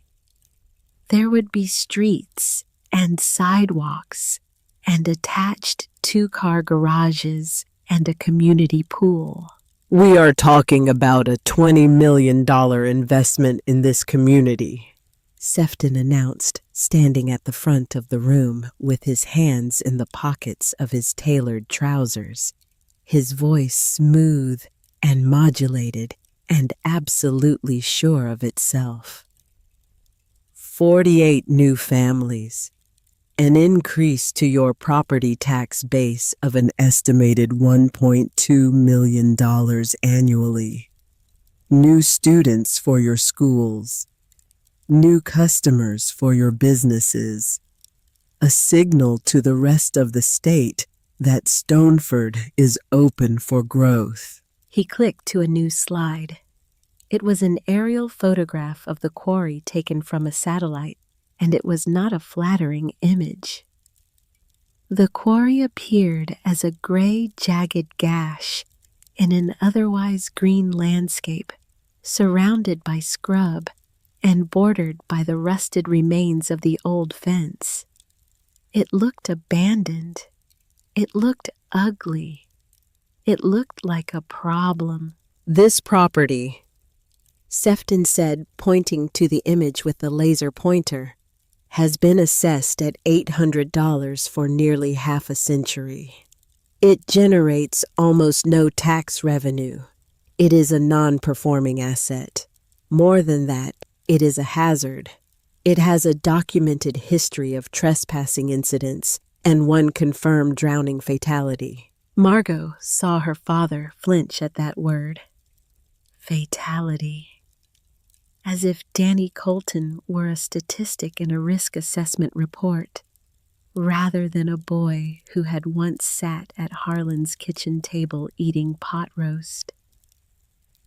Our proposal, Sefton continued, will transform this liability into the single biggest economic engine this township has seen in 50 years, and we are prepared to compensate the current owner generously for the opportunity. He put up a new slide, a single number, $140,000. The room stirred. That was real money in Stoneford. That was a number that meant something. Margot looked at her father. Harlan was sitting in the front row, and even from behind she could see the change in his posture. His shoulders, which had been hunched forward in his habitual posture of guarded skepticism, had straightened. His head was up. He was looking at the number on the screen, the way a man dying of thirst looks at a river. $140,000. After 40 years of trying to give the quarry away for a few thousand, after the lawsuits and the failed deals and the environmental studies and the developers who never called back here, was a man in a beautiful suit offering him a six-figure sum for the thing he hated most in the world. It was more money than Harlan had ever seen in one place. It was the answer to a prayer he had given up on so long ago that he had forgotten he had ever prayed it. Sefton finished. The town council president, a retired school teacher named Doris Everly, opened the floor for questions. There were a few softballs about construction timelines and traffic impact. Sefton handled them smoothly with the practiced ease of a man who had done 50 of these presentations in 50 small towns and never lost. Then Margot stood up. She had not planned to speak. She was wearing jeans and a work shirt, and her boots still had quarry mud on them from that morning's harvest. She held no slides, no charts, no projector. She had only her voice and the truth and the kind of quiet authority that comes from knowing something that no one else in the room knows. "Mr. Sefton," she said, and the room went still because her voice was calm in a way that commanded attention. "You describe the property as a non-performing asset." "That is correct," Sefton said, smiling the smile. "According to the county tax assessor, its productive value is negligible." "Last year," Margot said, "that property generated $28,400 in revenue." A murmur rippled through the crowd. People turned in their seats. Sefton's smile held, but something behind it shifted the way a wall holds its shape for a moment after the foundation has cracked. "I am sorry," he said. From what activity there is no structure on the property, no agricultural operation listed with the county. From mushrooms, Margot said. Someone in the back of the room laughed. It was a short, involuntary laugh, the kind that escapes when a person hears something they are not prepared for. Sefton seized it. "Ma'am," he said, and his voice was gentle in the way that powerful men's voices are sometimes gentle when they believe they are speaking to someone who does not understand the scale of the conversation. "With all due respect, we are discussing a $20 million development project. You are talking about growing fungus in a ditch." The room laughed again. It was a bigger laugh this time, a communal laugh, the laugh of people who have been offered a choice between a serious man with a serious plan and a woman talking about mushrooms. Sefton had the room. He knew it. His smile broadened. Margot did not sit down. She waited. She stood perfectly still with her hands at her sides, and she waited for the laughter to die. And in the silence that followed, she spoke again. "You see a ditch," she said. "I see a cathedral." The word landed in the room like a stone dropped into still water.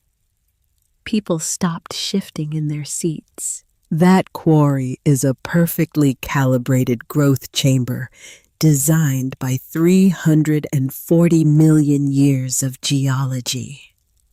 The constant temperature, the extreme humidity, the mineral content of the water, the specific microbial ecosystem on the rock walls. You cannot build what is in that quarry. You cannot engineer it. You cannot replicate it in a laboratory or a greenhouse or a climate-controlled shed. It produces a product that does not exist anywhere else on this planet." She paused. She looked around the room. She saw faces she had known her entire life.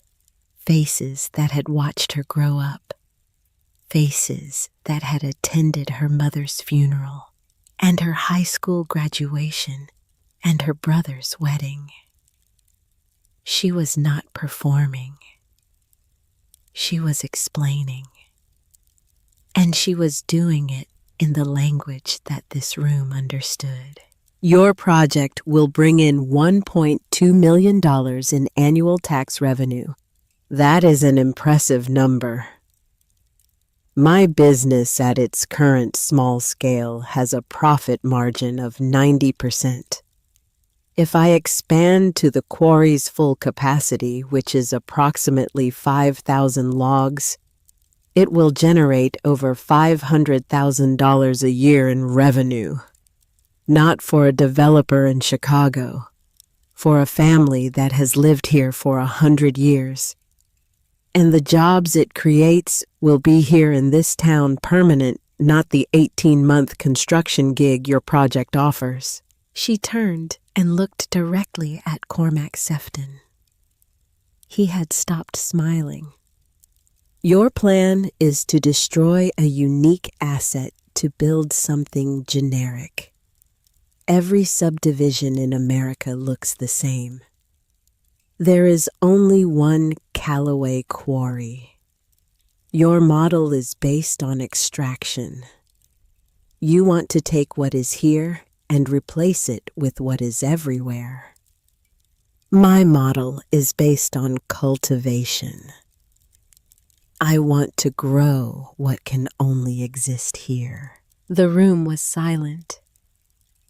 Not the restless silence of people waiting for the next speaker, but the heavy silence of people recalculating. Margot had not made an emotional appeal. She had not talked about her family's history, or the beauty of the quarry, or the memory of Danny Colton. She had made a business case, and she had made it in numbers, the only language that cut through sentiment, in a room full of people who paid mortgages and worried about their property taxes. Sefton was a professional. He recognized what had happened the way a chess player recognizes a fork. He could not attack her numbers without looking defensive. He could not dismiss her without looking arrogant. He could not redirect to his own presentation without acknowledging that she had shifted the entire frame of the conversation. "That is a very interesting perspective," he said. "We will certainly take that into consideration." It was the thing powerful men say when they have been outmaneuvered and need time to regroup. The meeting continued, but the energy had shifted. The people in the room were no longer looking at Sefton's renderings. They were looking at Margot. They were seeing something they had not expected to see: a quiet woman with muddy boots who had built something real in a place they had all written off, and who was not willing to let it go. The decisive moment happened after the meeting.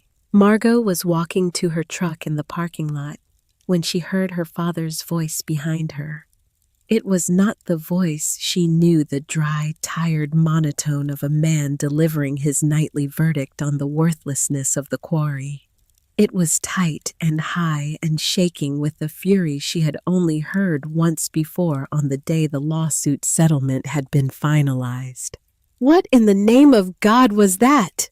She turned. Harlan was standing under the single light in the parking lot.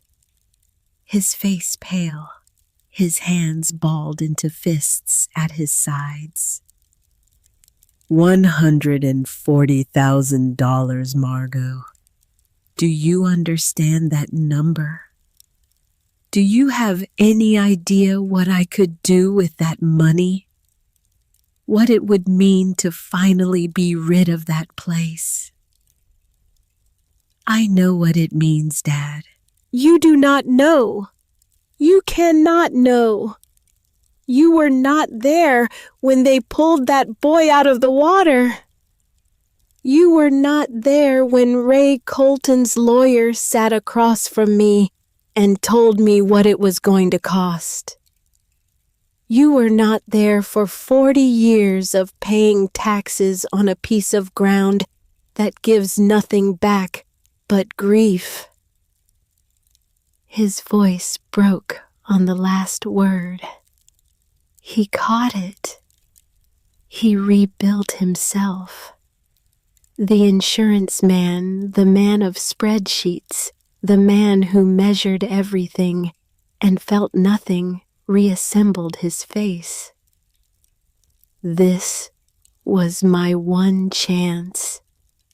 My one chance in 40 years. And you turned it down for a mushroom hobby. It is not a hobby, Margot said. It is a business. It is a pittance. It is nothing compared to what he offered. It is not nothing, Margot said softly. It is a legacy. It is exactly what Jedediah intended. The name stopped Harlan cold. He stared at his daughter. His mouth opened and closed. Something moved behind his eyes, something old and raw, but it passed quickly, and his face hardened again. "Do not talk to me about legacies," he said. "The only legacy that quarry ever produced was debt and death." Margot looked at her father. She could see the cost of the quarry written on him in the deep lines of his face, in the slight stoop of his shoulders, in the careful way he held himself as if bracing for the next blow. She understood in that moment that his hatred of the quarry was not about money. It had never been about money. It was about Danny Colton. It was about a friendship destroyed. It was about a guilt so deep and so permanent that he had built his entire identity around it. The identity of a man who despised the thing that had hurt him because despising it was easier than grieving it. "It is not a curse, Dad," she said.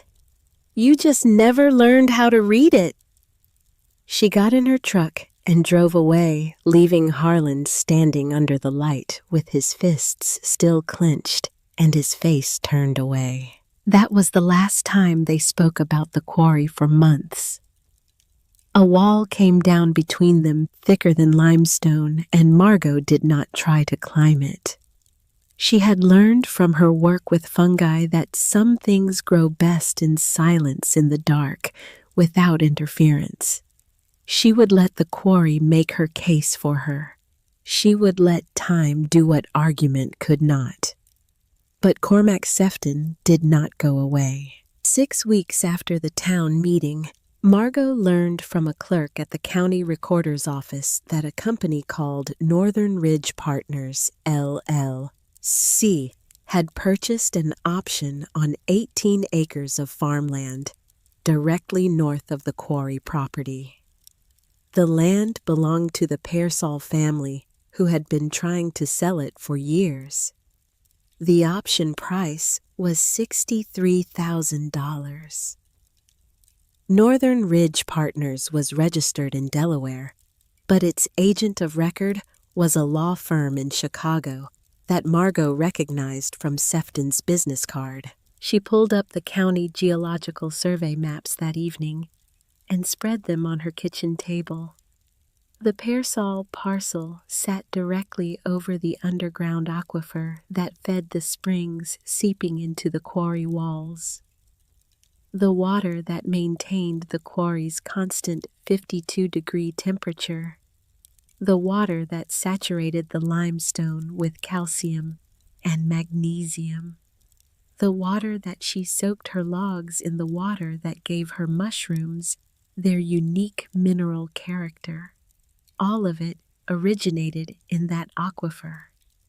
It flowed south through the porous bedrock, entered the quarry through a dozen seeps in the north wall, and collected in the pool at the bottom. It was a gravity-fed system that had been operating for millennia. It was the circulatory system of the quarry, the thing that kept it alive. If someone drilled industrial wells on the Pearsall parcel, pumping water for a construction project or a subdivision's municipal supply, it would draw down the aquifer. The seeps would slow. The water level in the quarry would drop. The humidity on the north-facing ledge would fall. The temperature would fluctuate. The precise, delicate, irreplaceable microclimate that sustained her native shiitake strained the conditions that had remained stable for thousands of years, would be destroyed. Sefton had not given up. He had changed tactics. If he could not buy the quarry, he would buy the water. He would control the one thing that made the quarry valuable, and he would use that control as leverage either to force a sale or to make the mushroom operation unsustainable. Margot sat at her kitchen table with the maps spread before her and felt something she had not felt since the failed Saturdays at the farmer's market. Fear.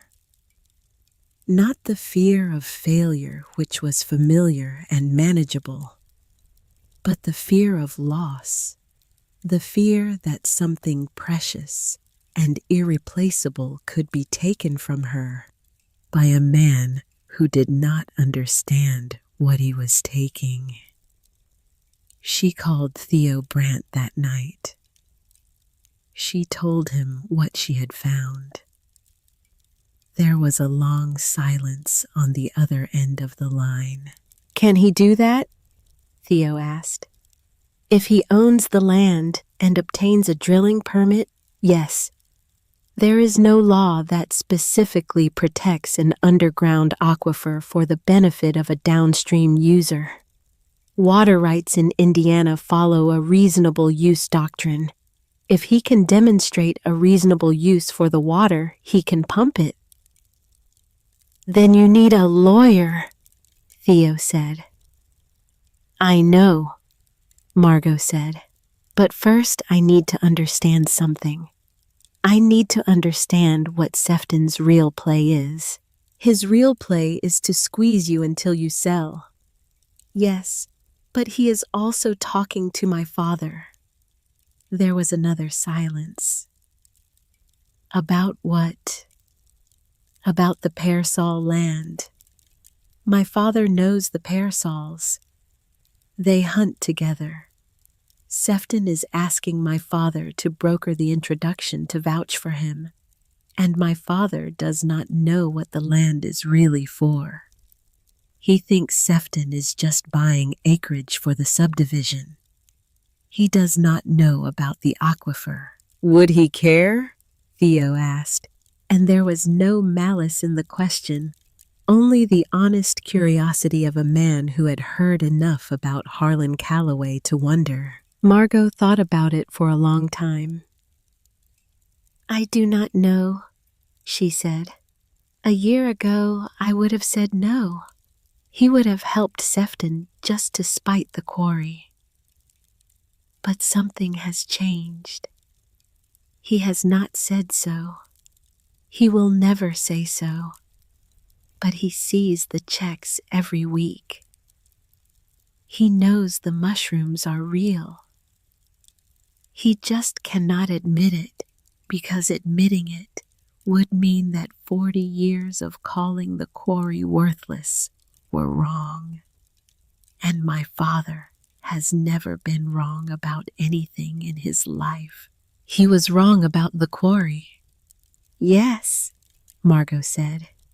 "He was, but being wrong about the quarry means being wrong about everything. The insurance, the balance sheets, the whole way he sees the world. It means that value does not always show up where you expect it. It means that the thing you hate most might be the thing you need most. That is a hard thing for a 70-year-old man to swallow." And then the third blow fell. 2 weeks after she discovered Sefton's land purchase, Margot was called into the office of her supervisor at the Indiana Department of Natural Resources. His name was Kenneth Brower, and he was a man she had worked under for 12 years, a competent administrator who had always treated her fairly. He did not look fair today. He looked uncomfortable. "Margot, I have to tell you about a complaint that has been filed." "A complaint?" "An anonymous complaint, alleging a conflict of interest. The allegation is that you use DNR laboratory equipment and DNR time to conduct research for a private commercial venture. Specifically, that the fungal strain you are using in your mushroom business was isolated and analyzed using state resources." Margot felt the floor shift. It was true. Not entirely not in the way the complaint framed it, but substantially. She had collected the initial quarry samples during a field survey that was part of her DNR duties. She had run the genetic analysis on the DNR's sequencing equipment. She had used DNR databases to confirm that the strain was unrecorded. She had done all of this on her own time, evenings and weekends, using equipment that would otherwise have sat idle, and she had never taken a single dollar of state funding for her private work. But the line between her professional research and her personal discovery was blurry, and she knew it. She had known it from the beginning, and she had chosen not to think about it because thinking about it would have meant not doing it. The complaint has been referred to the Office of Inspector General, Kenneth said. You are being placed on administrative leave without pay pending the investigation. I am required to collect your lab access badge and your field vehicle keys. Margot handed them over. Her hands were steady. Her voice was steady. Inside, she was falling. "Kenneth," she said, "who filed the complaint?" "It was anonymous. I am not permitted to speculate." She did not need him to speculate. She knew. She could not prove it, but she knew. Cormac Sefton had found the one weapon that could hurt her without touching the quarry. He had attacked the thing that made her credible, her professional standing, her reputation as a scientist. If the investigation found against her, she would lose her job. She might face fines. Her commercial use of the strain could be challenged. Everything she had built could unravel. She drove home. She sat in her kitchen. She looked at the map still spread on her table, the geological surveys showing the aquifer that fed the quarry, the property lines that Sefton was quietly redrawing. She thought about her father, who did not know about the aquifer, who did not know about the investigation, who was at this moment probably sitting in his own kitchen, watching the financial news and believing that the quarry was finally, after 40 years, about to become someone else's problem. She was 46 years old. She had 18 years of spotless service at the DNR. She had a business that was just beginning to prove itself, producing a product that a respected chef had called transcendent. She had a native fungal strain that existed nowhere else on Earth. She had a quarry that her great-grandfather had tried to understand, and her grandfather had abandoned, and her father had cursed. And she had at this moment no income, no laboratory, no professional credentials, and no legal protection for the water that made everything possible. 3 fronts, 3 simultaneous attacks: the water, the job, the father. Any one of them could end her. Together they formed a kind of siege, a slow tightening of the walls around a position she had spent years building. Margot picked up the phone and called her nephew Ledger. He was 26 now, fresh out of college with a business degree, working a job he did not love at an accounting firm in Indianapolis. He answered on the 3rd ring. "I need your help," she said. "With what?" "With everything." There was a pause. She could hear him breathing the way young men breathe when they are being asked to step into something larger than themselves. "I will be there Saturday," he said. She hung up. She looked at the geological maps one more time. She traced the line of the aquifer with her finger from the Pearsall parcel south through the bedrock into the quarry, down through the porous limestone walls, into the pool of blue water at the bottom where Danny Colton had drowned, and where 88 logs of white oak were at this moment being transformed into something no one had ever seen. The water was still flowing. The mycelium was still growing. The quarry was still speaking in its slow mineral voice to anyone who had the patience to listen.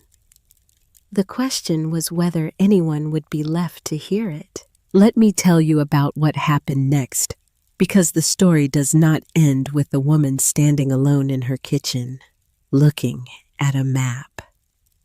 It does not end with a quiet defeat in a small Indiana town. The world is a larger and stranger place than that. And sometimes, if a thing is true enough and rare enough, the world finds its way to your door, whether you are ready for it or not. Margot Calloway spent the first week of her suspension doing nothing. She sat in her house. She did not go to the quarry. She did not return phone calls. She ate cereal from the box and drank coffee that she forgot to finish. And she stared at the ceiling of her bedroom at 3 a.m. and felt the weight of 46 years pressing down on her, like the 110 feet of air above the quarry floor. She had built her identity on 2 pillars, her science and her quarry, and both were now under siege. The DNR investigation threatened the first. Cormac Sefton threatened the second. And her father, the man whose approval she had spent her entire life trying to earn, without ever admitting she was trying, stood on the other side of both. On the 7th day, a Saturday ledger arrived. He pulled into her driveway in a 10-year-old Honda Civic with a duffel bag in the back seat and a box of files from his accounting firm on the passenger side. He was 26 years old, tall and thin, with the sharp, restless eyes of a young man who has been sitting behind a desk for 2 years and is desperate for a reason to stand up. He found his aunt sitting at the kitchen table with the geological map still spread in front of her, unchanged from the week before. The coffee in her mug was cold. The curtains were drawn. "You look terrible," he said. "Thank you. What do we do first?" Margot looked at him. She had called him in a moment of desperation, the way a person throws a rope without knowing if there is anything to tie it to. She had not expected him to actually come. She had not expected the steadiness in his voice or the way he set his bag down and pulled out a chair and sat across from her as if this were a business meeting and not a rescue. "First," she said, "we need to understand what we are fighting for. Then we need to find the legal ground to fight on." "All right, tell me about the water," she told him. She explained the aquifer, the limestone filtration, the mineral content, the seeps in the north wall, the constant temperature, the humidity, the native strain that could not survive without the precise combination of conditions that the quarry water created. She explained it the way she would explain it to a colleague at the DNR, with data and specifics, because Ledger, despite his youth, was a man who respected numbers. He had gotten that from his grandfather. He listened without interrupting. When she finished, he was quiet for a long time. "So the mushrooms are not just growing in the quarry," he said. "The quarry is growing the mushrooms. The water, the stone, the temperature, all of it. It is one system." "Yes. And if Sefton drills on the Pearsall land and draws down the aquifer, The system collapses. Yes. And there is currently no legal protection for that system. That is what I need to find out. Ledger opened his laptop. For the next 3 days, while Margot returned to the quarry to tend her logs and begin the painful work of rebuilding her morale, one harvest at a time, Ledger sat at her kitchen table and conducted the kind of research that a 26-year-old with an accounting degree and an internet connection and a reason to care can do when he sets his mind to it. He pulled up Indiana water law. He read case studies on aquifer protection in agricultural contexts. He called the Indiana State Department of Agriculture. He called the office of the state geologist. He called a professor of environmental law at Indiana University, whom he found through a chain of referrals that started with a classmate's older sister who worked at a law firm in Bloomington. On the 4th day, he called Margot at the quarry. She was standing on the ledge waist deep in the humid air, surrounded by logs that were beginning to pin. I found something, he said. There is a program called the Indiana Heritage Agriculture Initiative. It was established in 2009 as part of the state's Rural Economic Development Strategy. It allows agricultural producers to apply for protected designation for land-water resources and biological assets that are demonstrably unique, historically significant, and economically productive.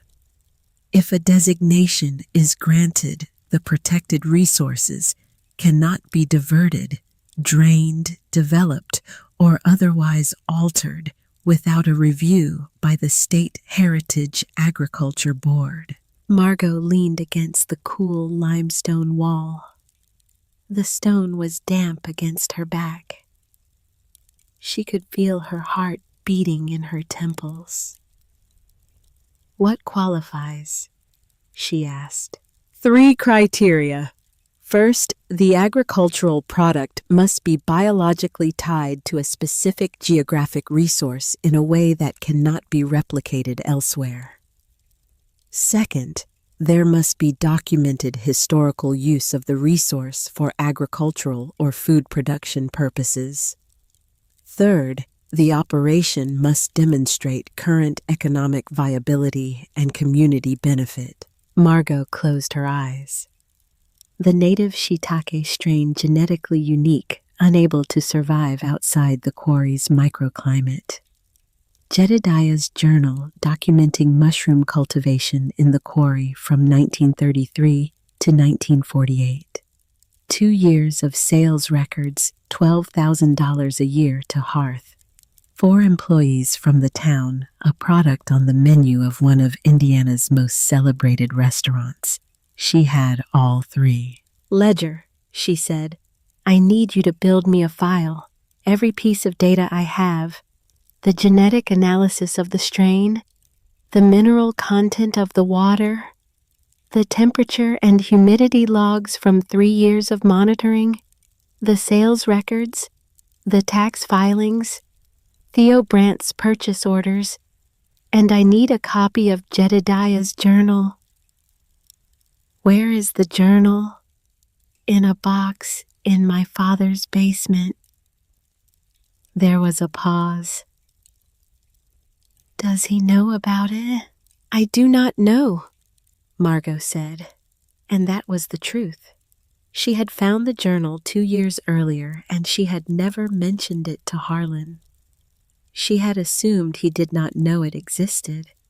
But assumption, she was learning, was a dangerous foundation to build on. I will get it, Ledger said. I will tell him I am looking for old family photographs. He will not believe you.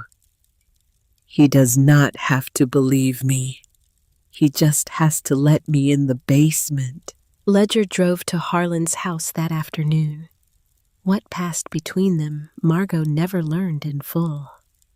Ledger told her only that Harlan had watched him descend the basement stairs with the flat, unblinking stare of a man who knows he is being managed and has decided to allow it. Ledger found the box, retrieved the journal, and left. Harlan did not ask what he had taken.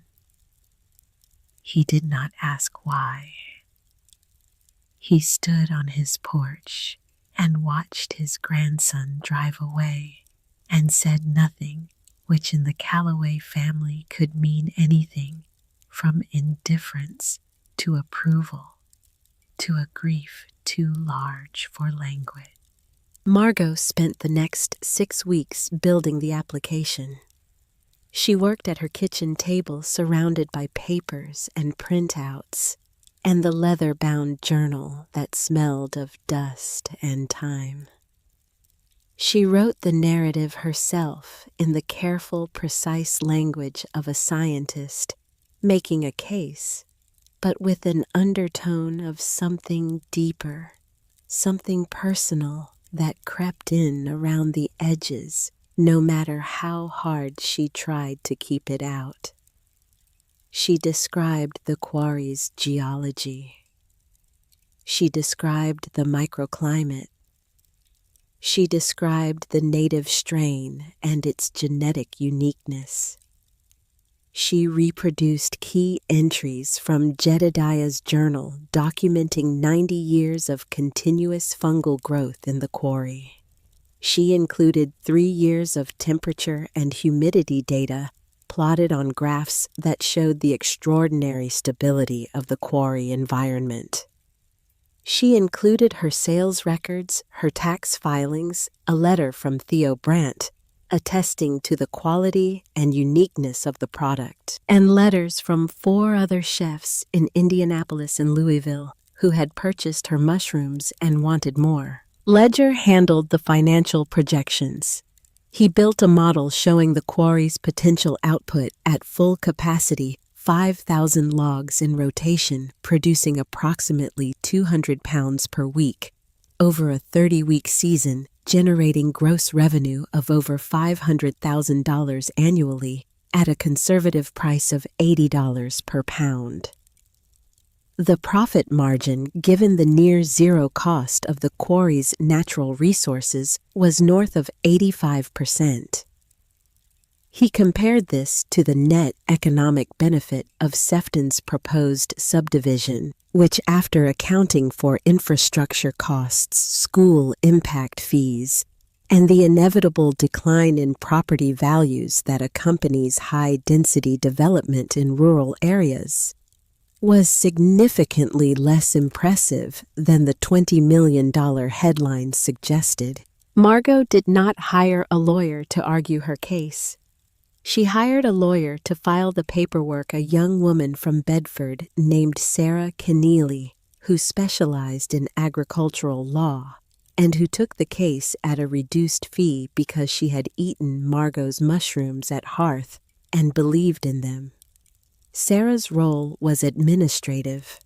She assembled the application package, ensured it met the formal requirements, and submitted it to the Heritage Agriculture Board in Indianapolis.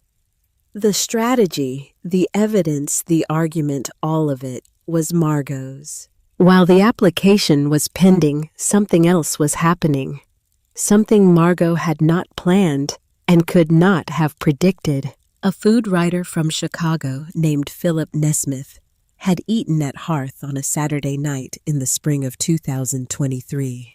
He was a freelancer who wrote for several food magazines and maintained a blog that was read by approximately 12,000 people, most of them chefs, restaurateurs, and the kind of serious home cooks who planned vacations around restaurant reservations. He had ordered the ribeye with the Calloway Quarry shiitake. He had asked the waiter about the mushrooms. The waiter had told him the story, the quarry, the botanist, the 70-year-old native strain, the limestone water. Nesmith had written it all down on a cocktail napkin. His blog post appeared 2 weeks later. The title was The Umami Bombs of Stoneford. It was a short piece, only 800 words, but it was vivid and specific, and it captured something about Margot's mushrooms that transcended food writing. It was a story about a place, a family, and a woman who had seen value where everyone else saw ruin. The post was picked up by a food magazine in New York. A senior editor read it and forwarded it to a colleague at the New York Times food section. In August of 2023, Margot received a phone call from a woman named Claire Olmsted, a features editor at the Times. Claire wanted to send a reporter and a photographer to Stoneford for 2 days. She wanted to do a full-length feature for the Sunday magazine. Margot hesitated. She was not a public person. She did not seek attention. She understood instinctively that publicity was a force that, once released, could not be controlled, and she was not certain her small, careful operation could withstand the pressure of national exposure. But she also understood that the heritage agriculture application was pending, that Sefton's option on the Pearsall land was still active, and that public attention was a form of protection that no legal filing could match. If the quarry became famous, it became harder to destroy. She said yes. The reporter was a young man named Ellis Vautrin, who wrote with the kind of detail and patience that Margot recognized as a fellow practitioner of slow observation. He spent 2 days with her. He descended into the quarry. He stood on the ledge and felt the cool, humid air and ran his fingers over the moss-covered limestone walls. He watched Margot lower logs into the blue water and haul them up dripping the next morning. He tasted a mushroom raw straight from the bark of a log and stood very still for a long time afterward, as if listening to something only he could hear. The photographer, a woman named Iris Medford, took 300 photographs. The best of them showed Margot standing on the quarry ledge with a basket of dark mushrooms in her arms, the pale limestone walls rising behind her into a narrow strip of blue sky, the whole scene lit by the soft, diffused light that filtered into the quarry on overcast days. It was a striking image. It made the quarry look like what Margot had always said it was, a cathedral. The article ran on a Sunday in October of 2023.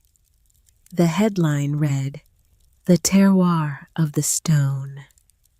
It was 4,000 words long, and it told the story of the Callaway Quarry, the 3 generations of limestone men, the drowning, the father who saw a curse, and the daughter who saw a cathedral, and the mushrooms that grew in the space between those 2 visions. It was by any measure a beautiful piece of writing, and it reached approximately 4 million readers on the day it was published. The phone started ringing on Monday morning and did not stop for 3 weeks. Chefs from San Francisco, from New York, from New Orleans, from Portland, from Charleston, from restaurants whose names Margot recognized from magazines she read in waiting rooms. They did not ask the price. They asked how many pounds she could spare. They asked to be put on a list. A restaurateur from Manhattan offered to fly to Indiana to pick up the mushrooms personally if that was what it took. Margot could not supply them. Her 288 logs produced 40 pounds a week at peak season. She had commitments to Theo Brandt and to a handful of other regional chefs who had been with her since the early days. She could not betray them for the glamour of a New York restaurant. She would not. She built a waiting list of 53 restaurants ranked by the date of their inquiry, and she told each one the same thing: she was expanding carefully, sustainably, and she would reach them when she could. Some would wait a year. Some would wait 2. The mushrooms grew on their own schedule. She would not change that schedule for anyone. The scarcity, of course, made the demand worse. A product that you cannot have is always more desirable than a product that you can. The waiting list itself became a kind of currency in the food world, a mark of seriousness and patience. Chefs who were on it mentioned it in interviews. Food writers wrote about the list itself as a story about authenticity in an age of instant gratification. The quarry mushrooms had become, without Margot intending it, a symbol of something larger than food. They were a rebuke to speed, to scale, to the idea that more is always better. They were proof that some things could not be rushed, and that the refusal to rush them was itself a form of value. Ledger quit his job in Indianapolis and moved to Stoneford. He took over the business side of the operation, handling orders, managing finances, coordinating the careful expansion that Margot had planned. They hired 4 people from the town, 3 men and a woman, to help with the physical labor of felling trees, cutting logs, drilling holes, carrying inoculated logs down into the quarry, and hauling harvested mushrooms up to the surface. The payroll was modest, but it was real 4 families in Stoneford, who now depended on the quarry for their living, who went into the old pit every morning, the way their grandfathers had once gone in, but who came out carrying something alive instead of something dead. The Heritage Agriculture Board convened in Indianapolis in January of 2024. Margot drove up alone. She wore a dark blazer over a white shirt, the most formal outfit she owned.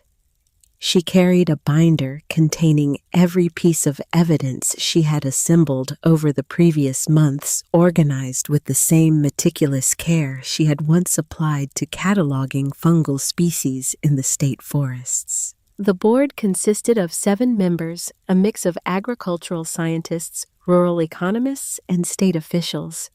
They had received her application. They had read the supporting documents. They had reviewed the genetic analysis of the native strain, the water chemistry reports, the historical journal entries, the economic projections. They had also received a formal objection from Northern Ridge Partners, LLC, Sefton's company, arguing that the aquifer was a shared resource, and that granting protected status to one downstream user would set a dangerous precedent for property rights in the region. Margot presented her case for 45 minutes. She spoke without notes. She described the quarry's geology, its microclimate, its biological uniqueness. She described the native shiitake strain and its genetic divergence from every known cultivated variety. She read aloud from Jedediah's journal the entries about finding mushrooms on the shoring timbers, about the men eating them at lunch, about trying and failing to send them to a buyer in Chicago. She quoted the last entry, the one about the value being in the stone they kept, and she watched the faces of the board members as the words landed. She described the economic model. She described the jobs. She described the waiting list of 53 restaurants, some of the most celebrated in the country, willing to pay $80 a pound for a product that grew in a place most people would not even stop to look at. And then she said the thing that she had not planned to say, the thing that rose up from somewhere beneath the data and the projections and the carefully organized binder. My great-grandfather opened that quarry in 1922. For 56 years we took stone out of the ground. We extracted. We removed. We shipped away. When the stone was gone, we thought the quarry was finished. My father spent 40 years believing that. He believed the value was in what you could take out. I believe the value is in what you leave in. The water, the stone, the temperature, the biology. These are not resources to be exploited. They are conditions to be honored. If you protect this water, you are not just protecting my business. You are protecting a principle. The principle that some places are worth more intact than they are dismantled. That some things are more valuable whole than they are in places. The board deliberated for 2 hours. When they returned, the chairwoman, a soil scientist from Purdue named Dr. Linnea Hargrove, read the decision. The application was approved. The aquifer feeding the Callaway Quarry was granted protected status under the Indiana Heritage Agriculture Initiative. Any proposed alteration to the water table within the designated recharge zone, which included the Pearsall parcel, would require a full environmental and economic impact review by the board, a process that would take a minimum of 18 months and that, given the evidence already on record, was unlikely to result in approval. Sefton's option on the Pearsall land was for all practical purposes worthless. Margot called Theo Brandt from the parking lot of the State House. She was sitting in her truck with the engine off and the windows fogged with the cold January air. Her hands were shaking. "It is done," she said. "The water is protected." "How do you feel?" She thought about it. "I feel like a log that has just been pulled out of cold water. I feel like something is about to grow." 2 weeks later, she received a letter from Cormac Sefton. It was brief typed on his firm's letterhead, and it was not what she expected. "Ms. Callaway," it read, "I want you to know that I have recommended to my client that they withdraw their interest in the Stoneford project. The Heritage Agriculture designation has changed the calculus in ways that make the development financially impractical.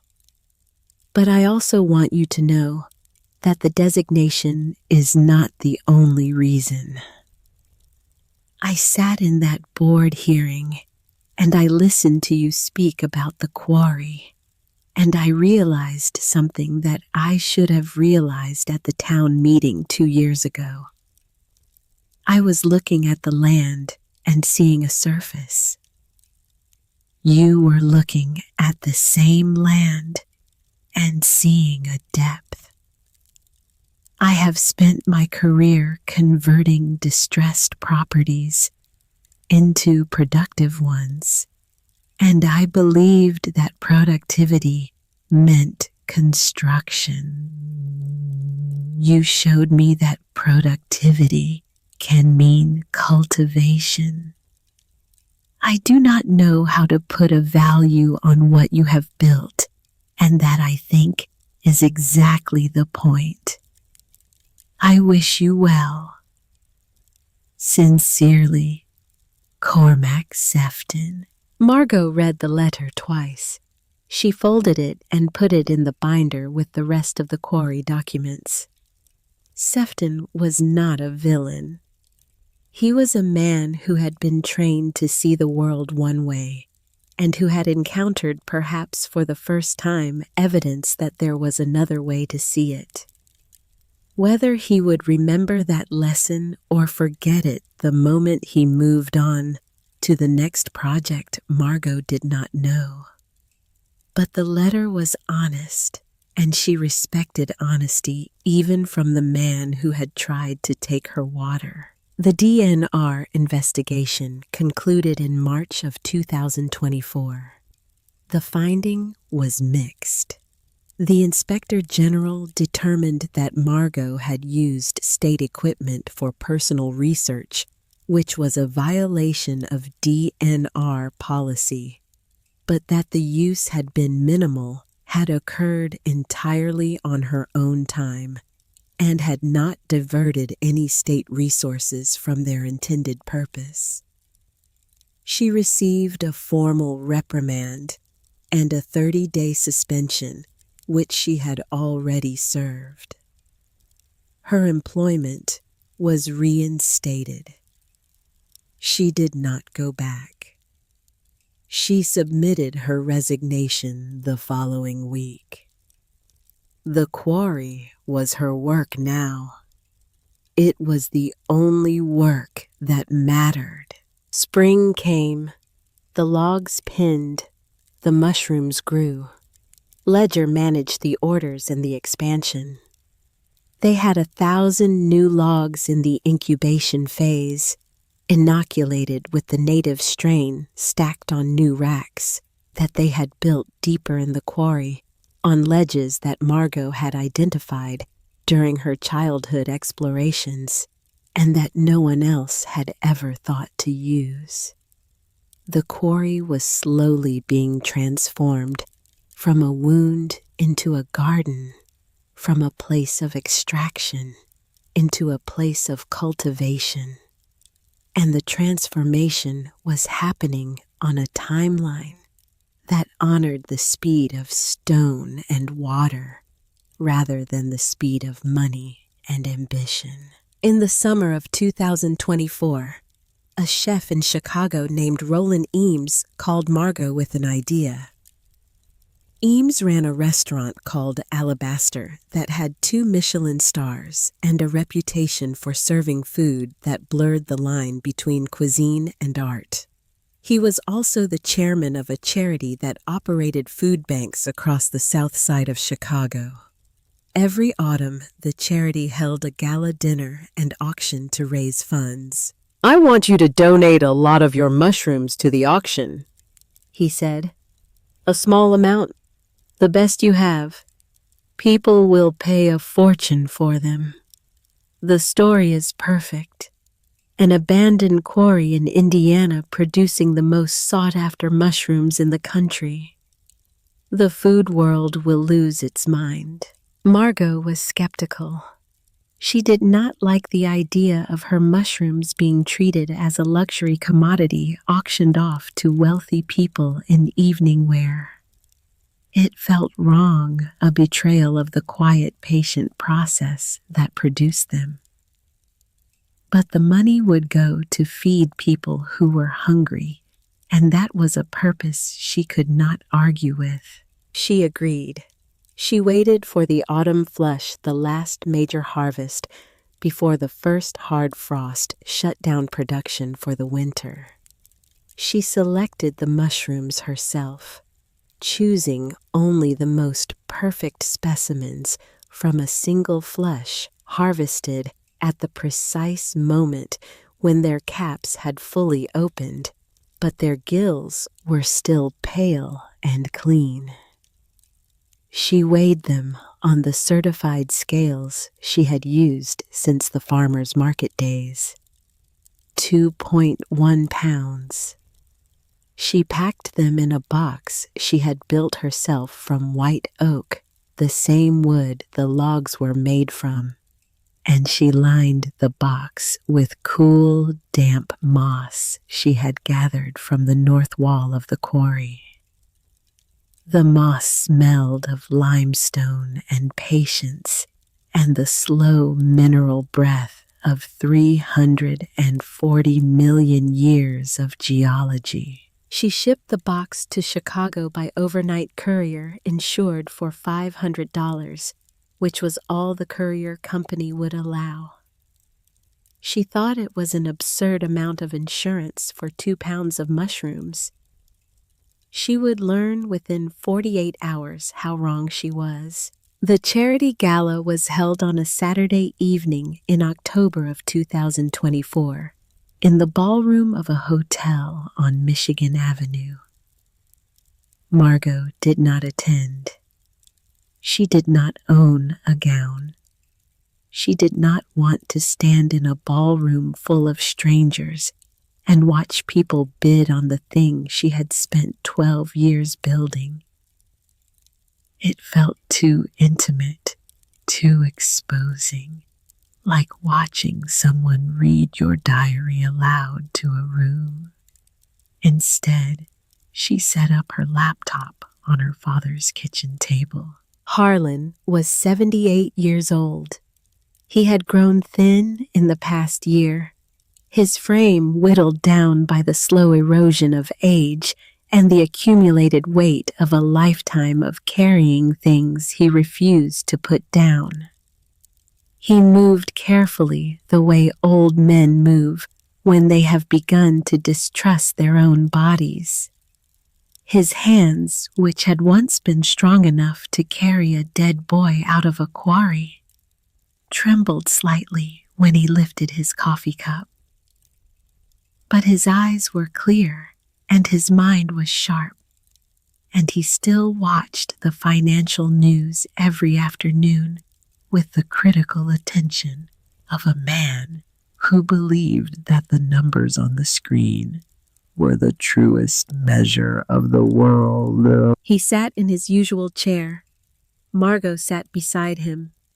The laptop screen showed the ballroom streamed live by the charity's media team. The room was full of people in tuxedos and gowns seated at round tables with white linens and candles. There was a stage at the front with a podium and a large screen. The auctioneer was a tall man with a theatrical voice and the practiced cadence of someone who had sold 10,000 lots and enjoyed every one.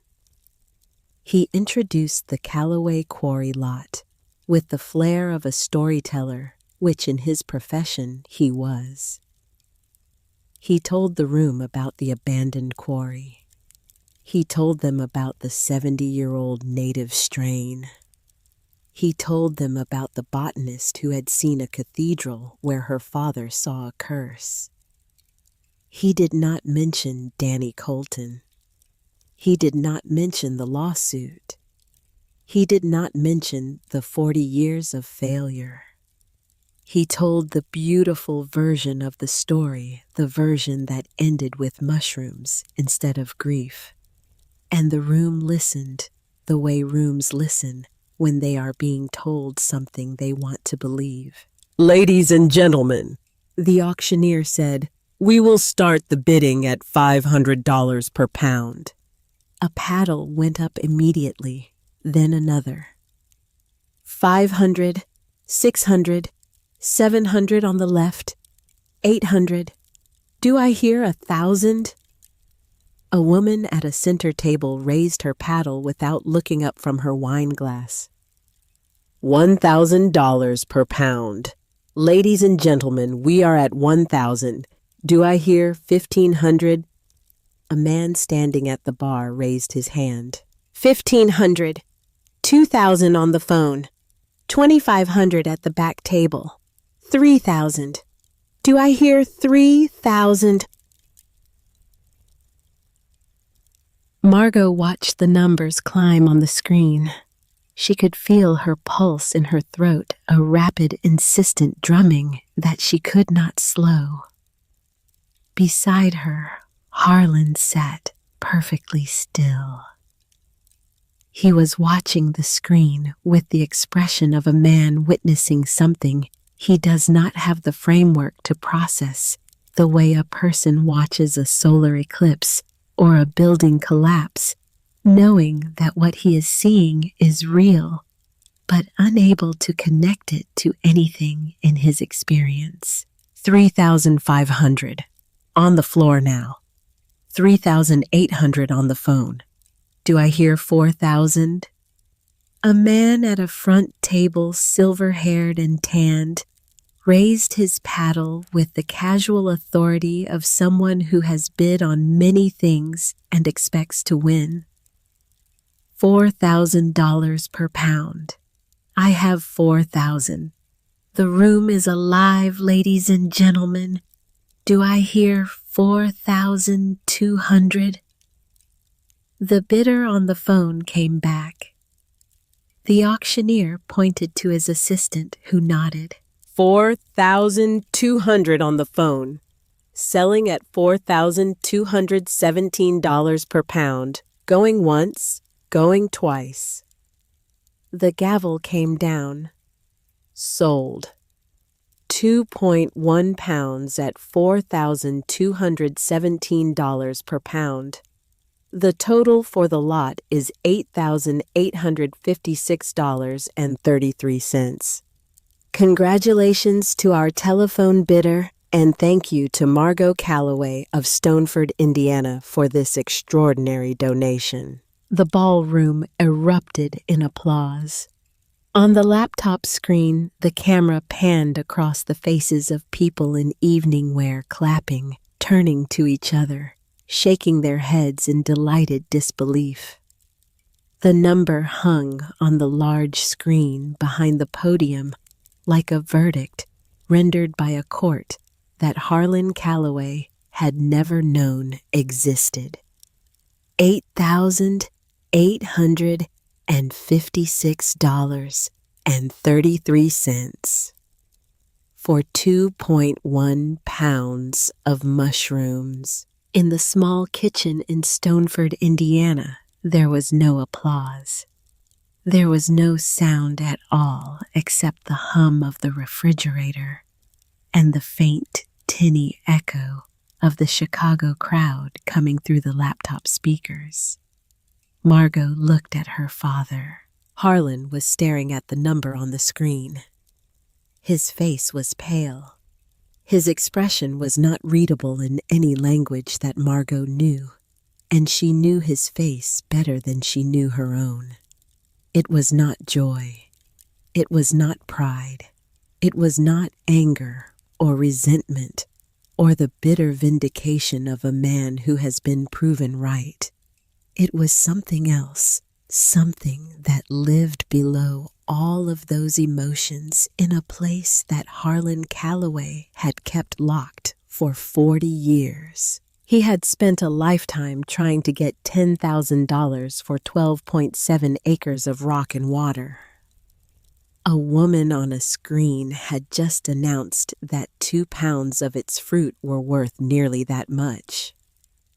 The mathematics of it were staggering, not because the numbers were large, but because they inverted everything he had ever believed about the place. The quarry was not worthless. It had never been worthless. It had been waiting all along for someone who could see what it was. For a full minute, he said nothing.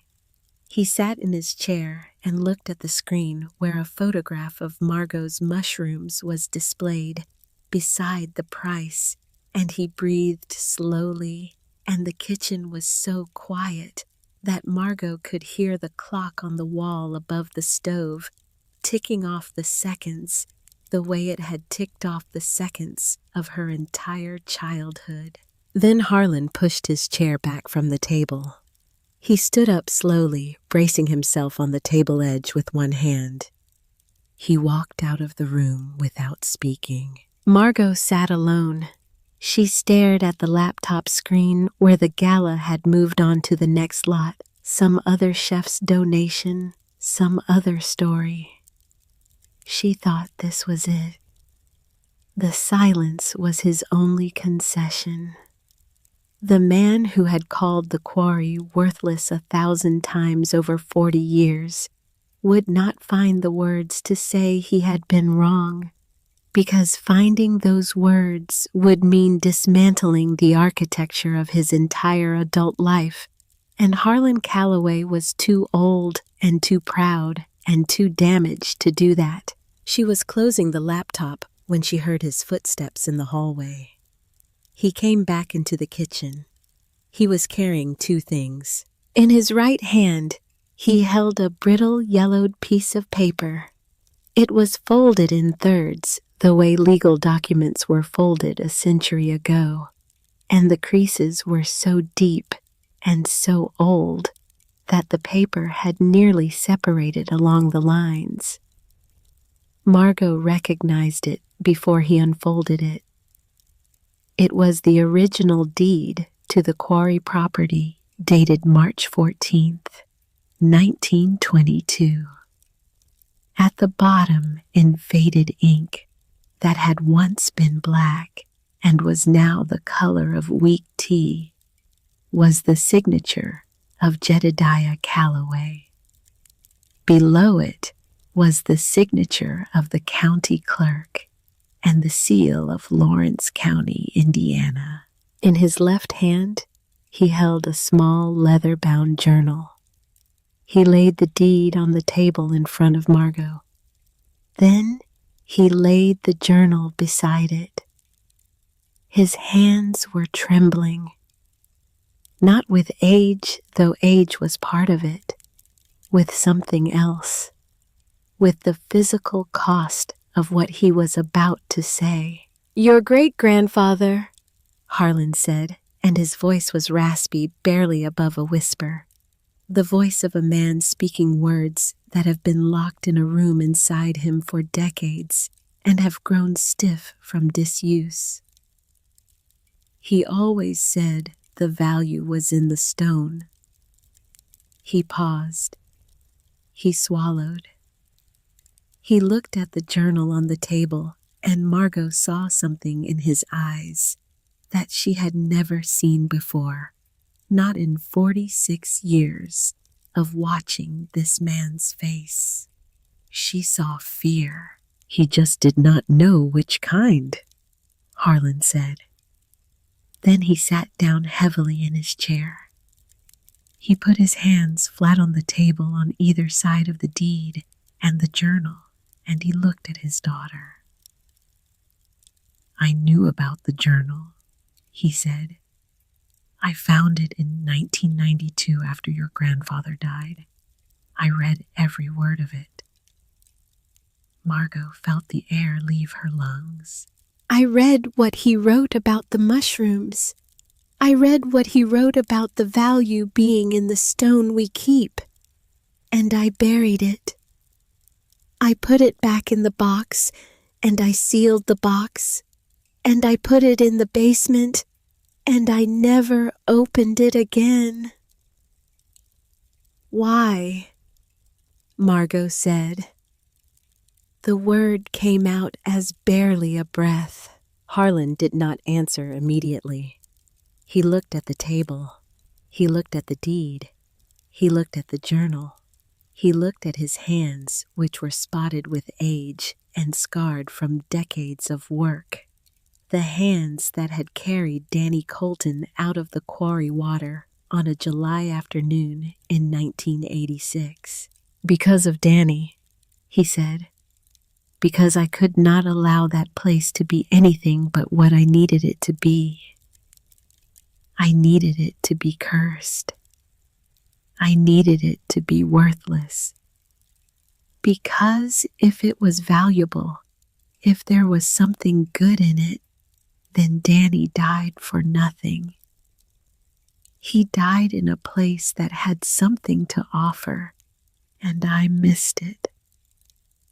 I missed it, and he drowned, and Ray lost his son, and I lost my best friend. And it was all because I did not see what was right in front of me." His voice broke, not dramatically, not with a sob, but with a small dry crack, the sound of a piece of limestone giving way after years of pressure. "If the quarry was worthless," he said, "then I was not responsible. It was just a bad place, a cursed place, a hole in the ground where bad things happened, because bad things happen in bad places. But if the quarry was valuable, if your great-grandfather was right, then I was the one who failed. I failed to protect it. I failed to understand it. I failed Danny." Margot reached across the table and put her hand over her father's hand. His skin was papery and warm. She could feel the bones beneath it, the architecture of the man who had built her the scaffolding that had held him up for 78 years, while the weight of the quarry and the memory of a dead boy pressed down on him from above. "You did not fail Danny," she said. "Danny drowned because the water was cold and he was 16 and he did not know." "That is not your fault. It was never your fault." Harlan shook his head, not the old gesture of weary resignation.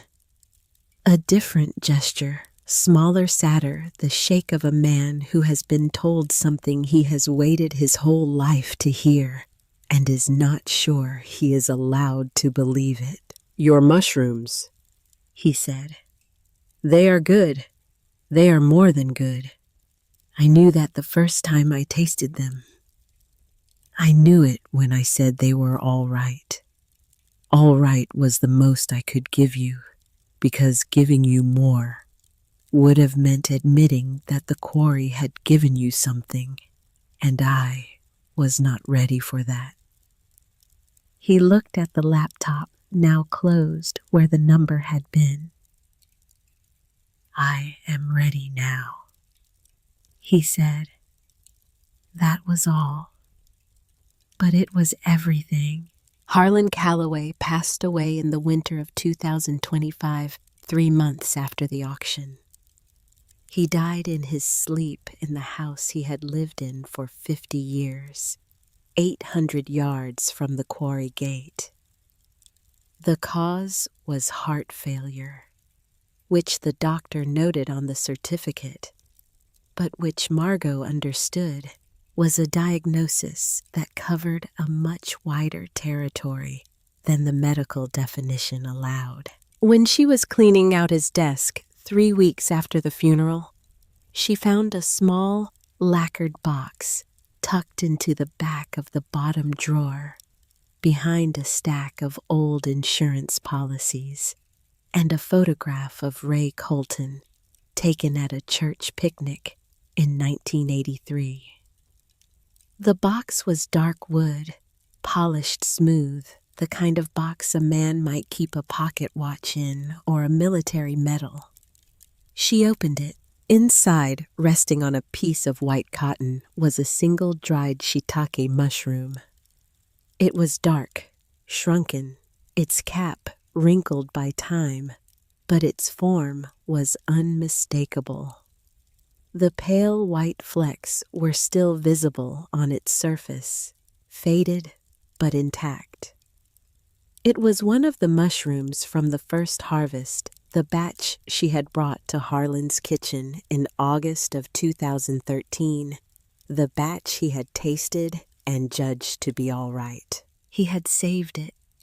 He had taken one mushroom from that first plate, and he had kept it secretly for 11 years. He had preserved it in this box in his desk, behind the insurance policies and the photograph of the friend he had lost, and he had never told anyone. It was his admission, his apology, his inheritance. Everything that Harlan Calloway could not say in words he had said in the keeping of a single small, dark, dried piece of fruit from a place he had called worthless 1,000 times. Margot held the box in her hands for a long time. She did not cry. She was a Calloway, and Callaways did not cry, not because they did not feel, but because they felt so deeply that tears were inadequate to the task.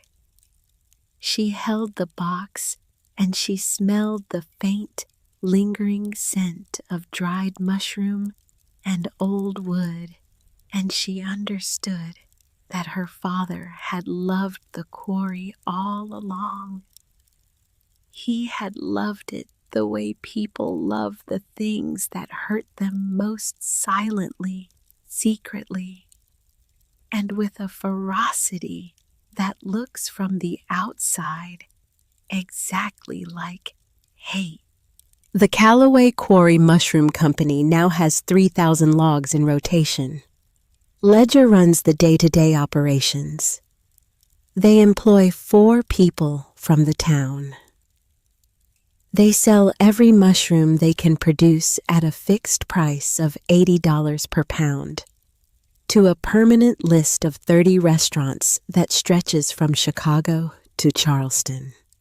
They are a small, stable, and extraordinarily profitable business. The waiting list has grown to over 100 restaurants. Margot does not hurry. The quarry does not hurry. The mycelium grows at its own pace in the dark, in the cold, in the mineral-rich air of a place that took 340 million years to build, and that will be here long after the last Callaway is gone. The land, once valued at $800, has been appraised for agricultural purposes at $2.5 million. Not because of a developer's plan, not because someone filled it in and built on top of it, because of its unique, unrepeatable biology, because of the water and the stone and the moss and the dark and the cold and the native strain of Lentinula edodes that grows nowhere else on earth and that produces 4 times a year a fruit that tastes of time itself. Value is a story we tell ourselves. The modern world tells a particular story, a story of speed, scale, efficiency, and clear, immediate return. It has a language for this story: spreadsheets, projections, tax bases, property values, quarterly earnings. It is a good story, and it is often true, and it has built much of what we see around us.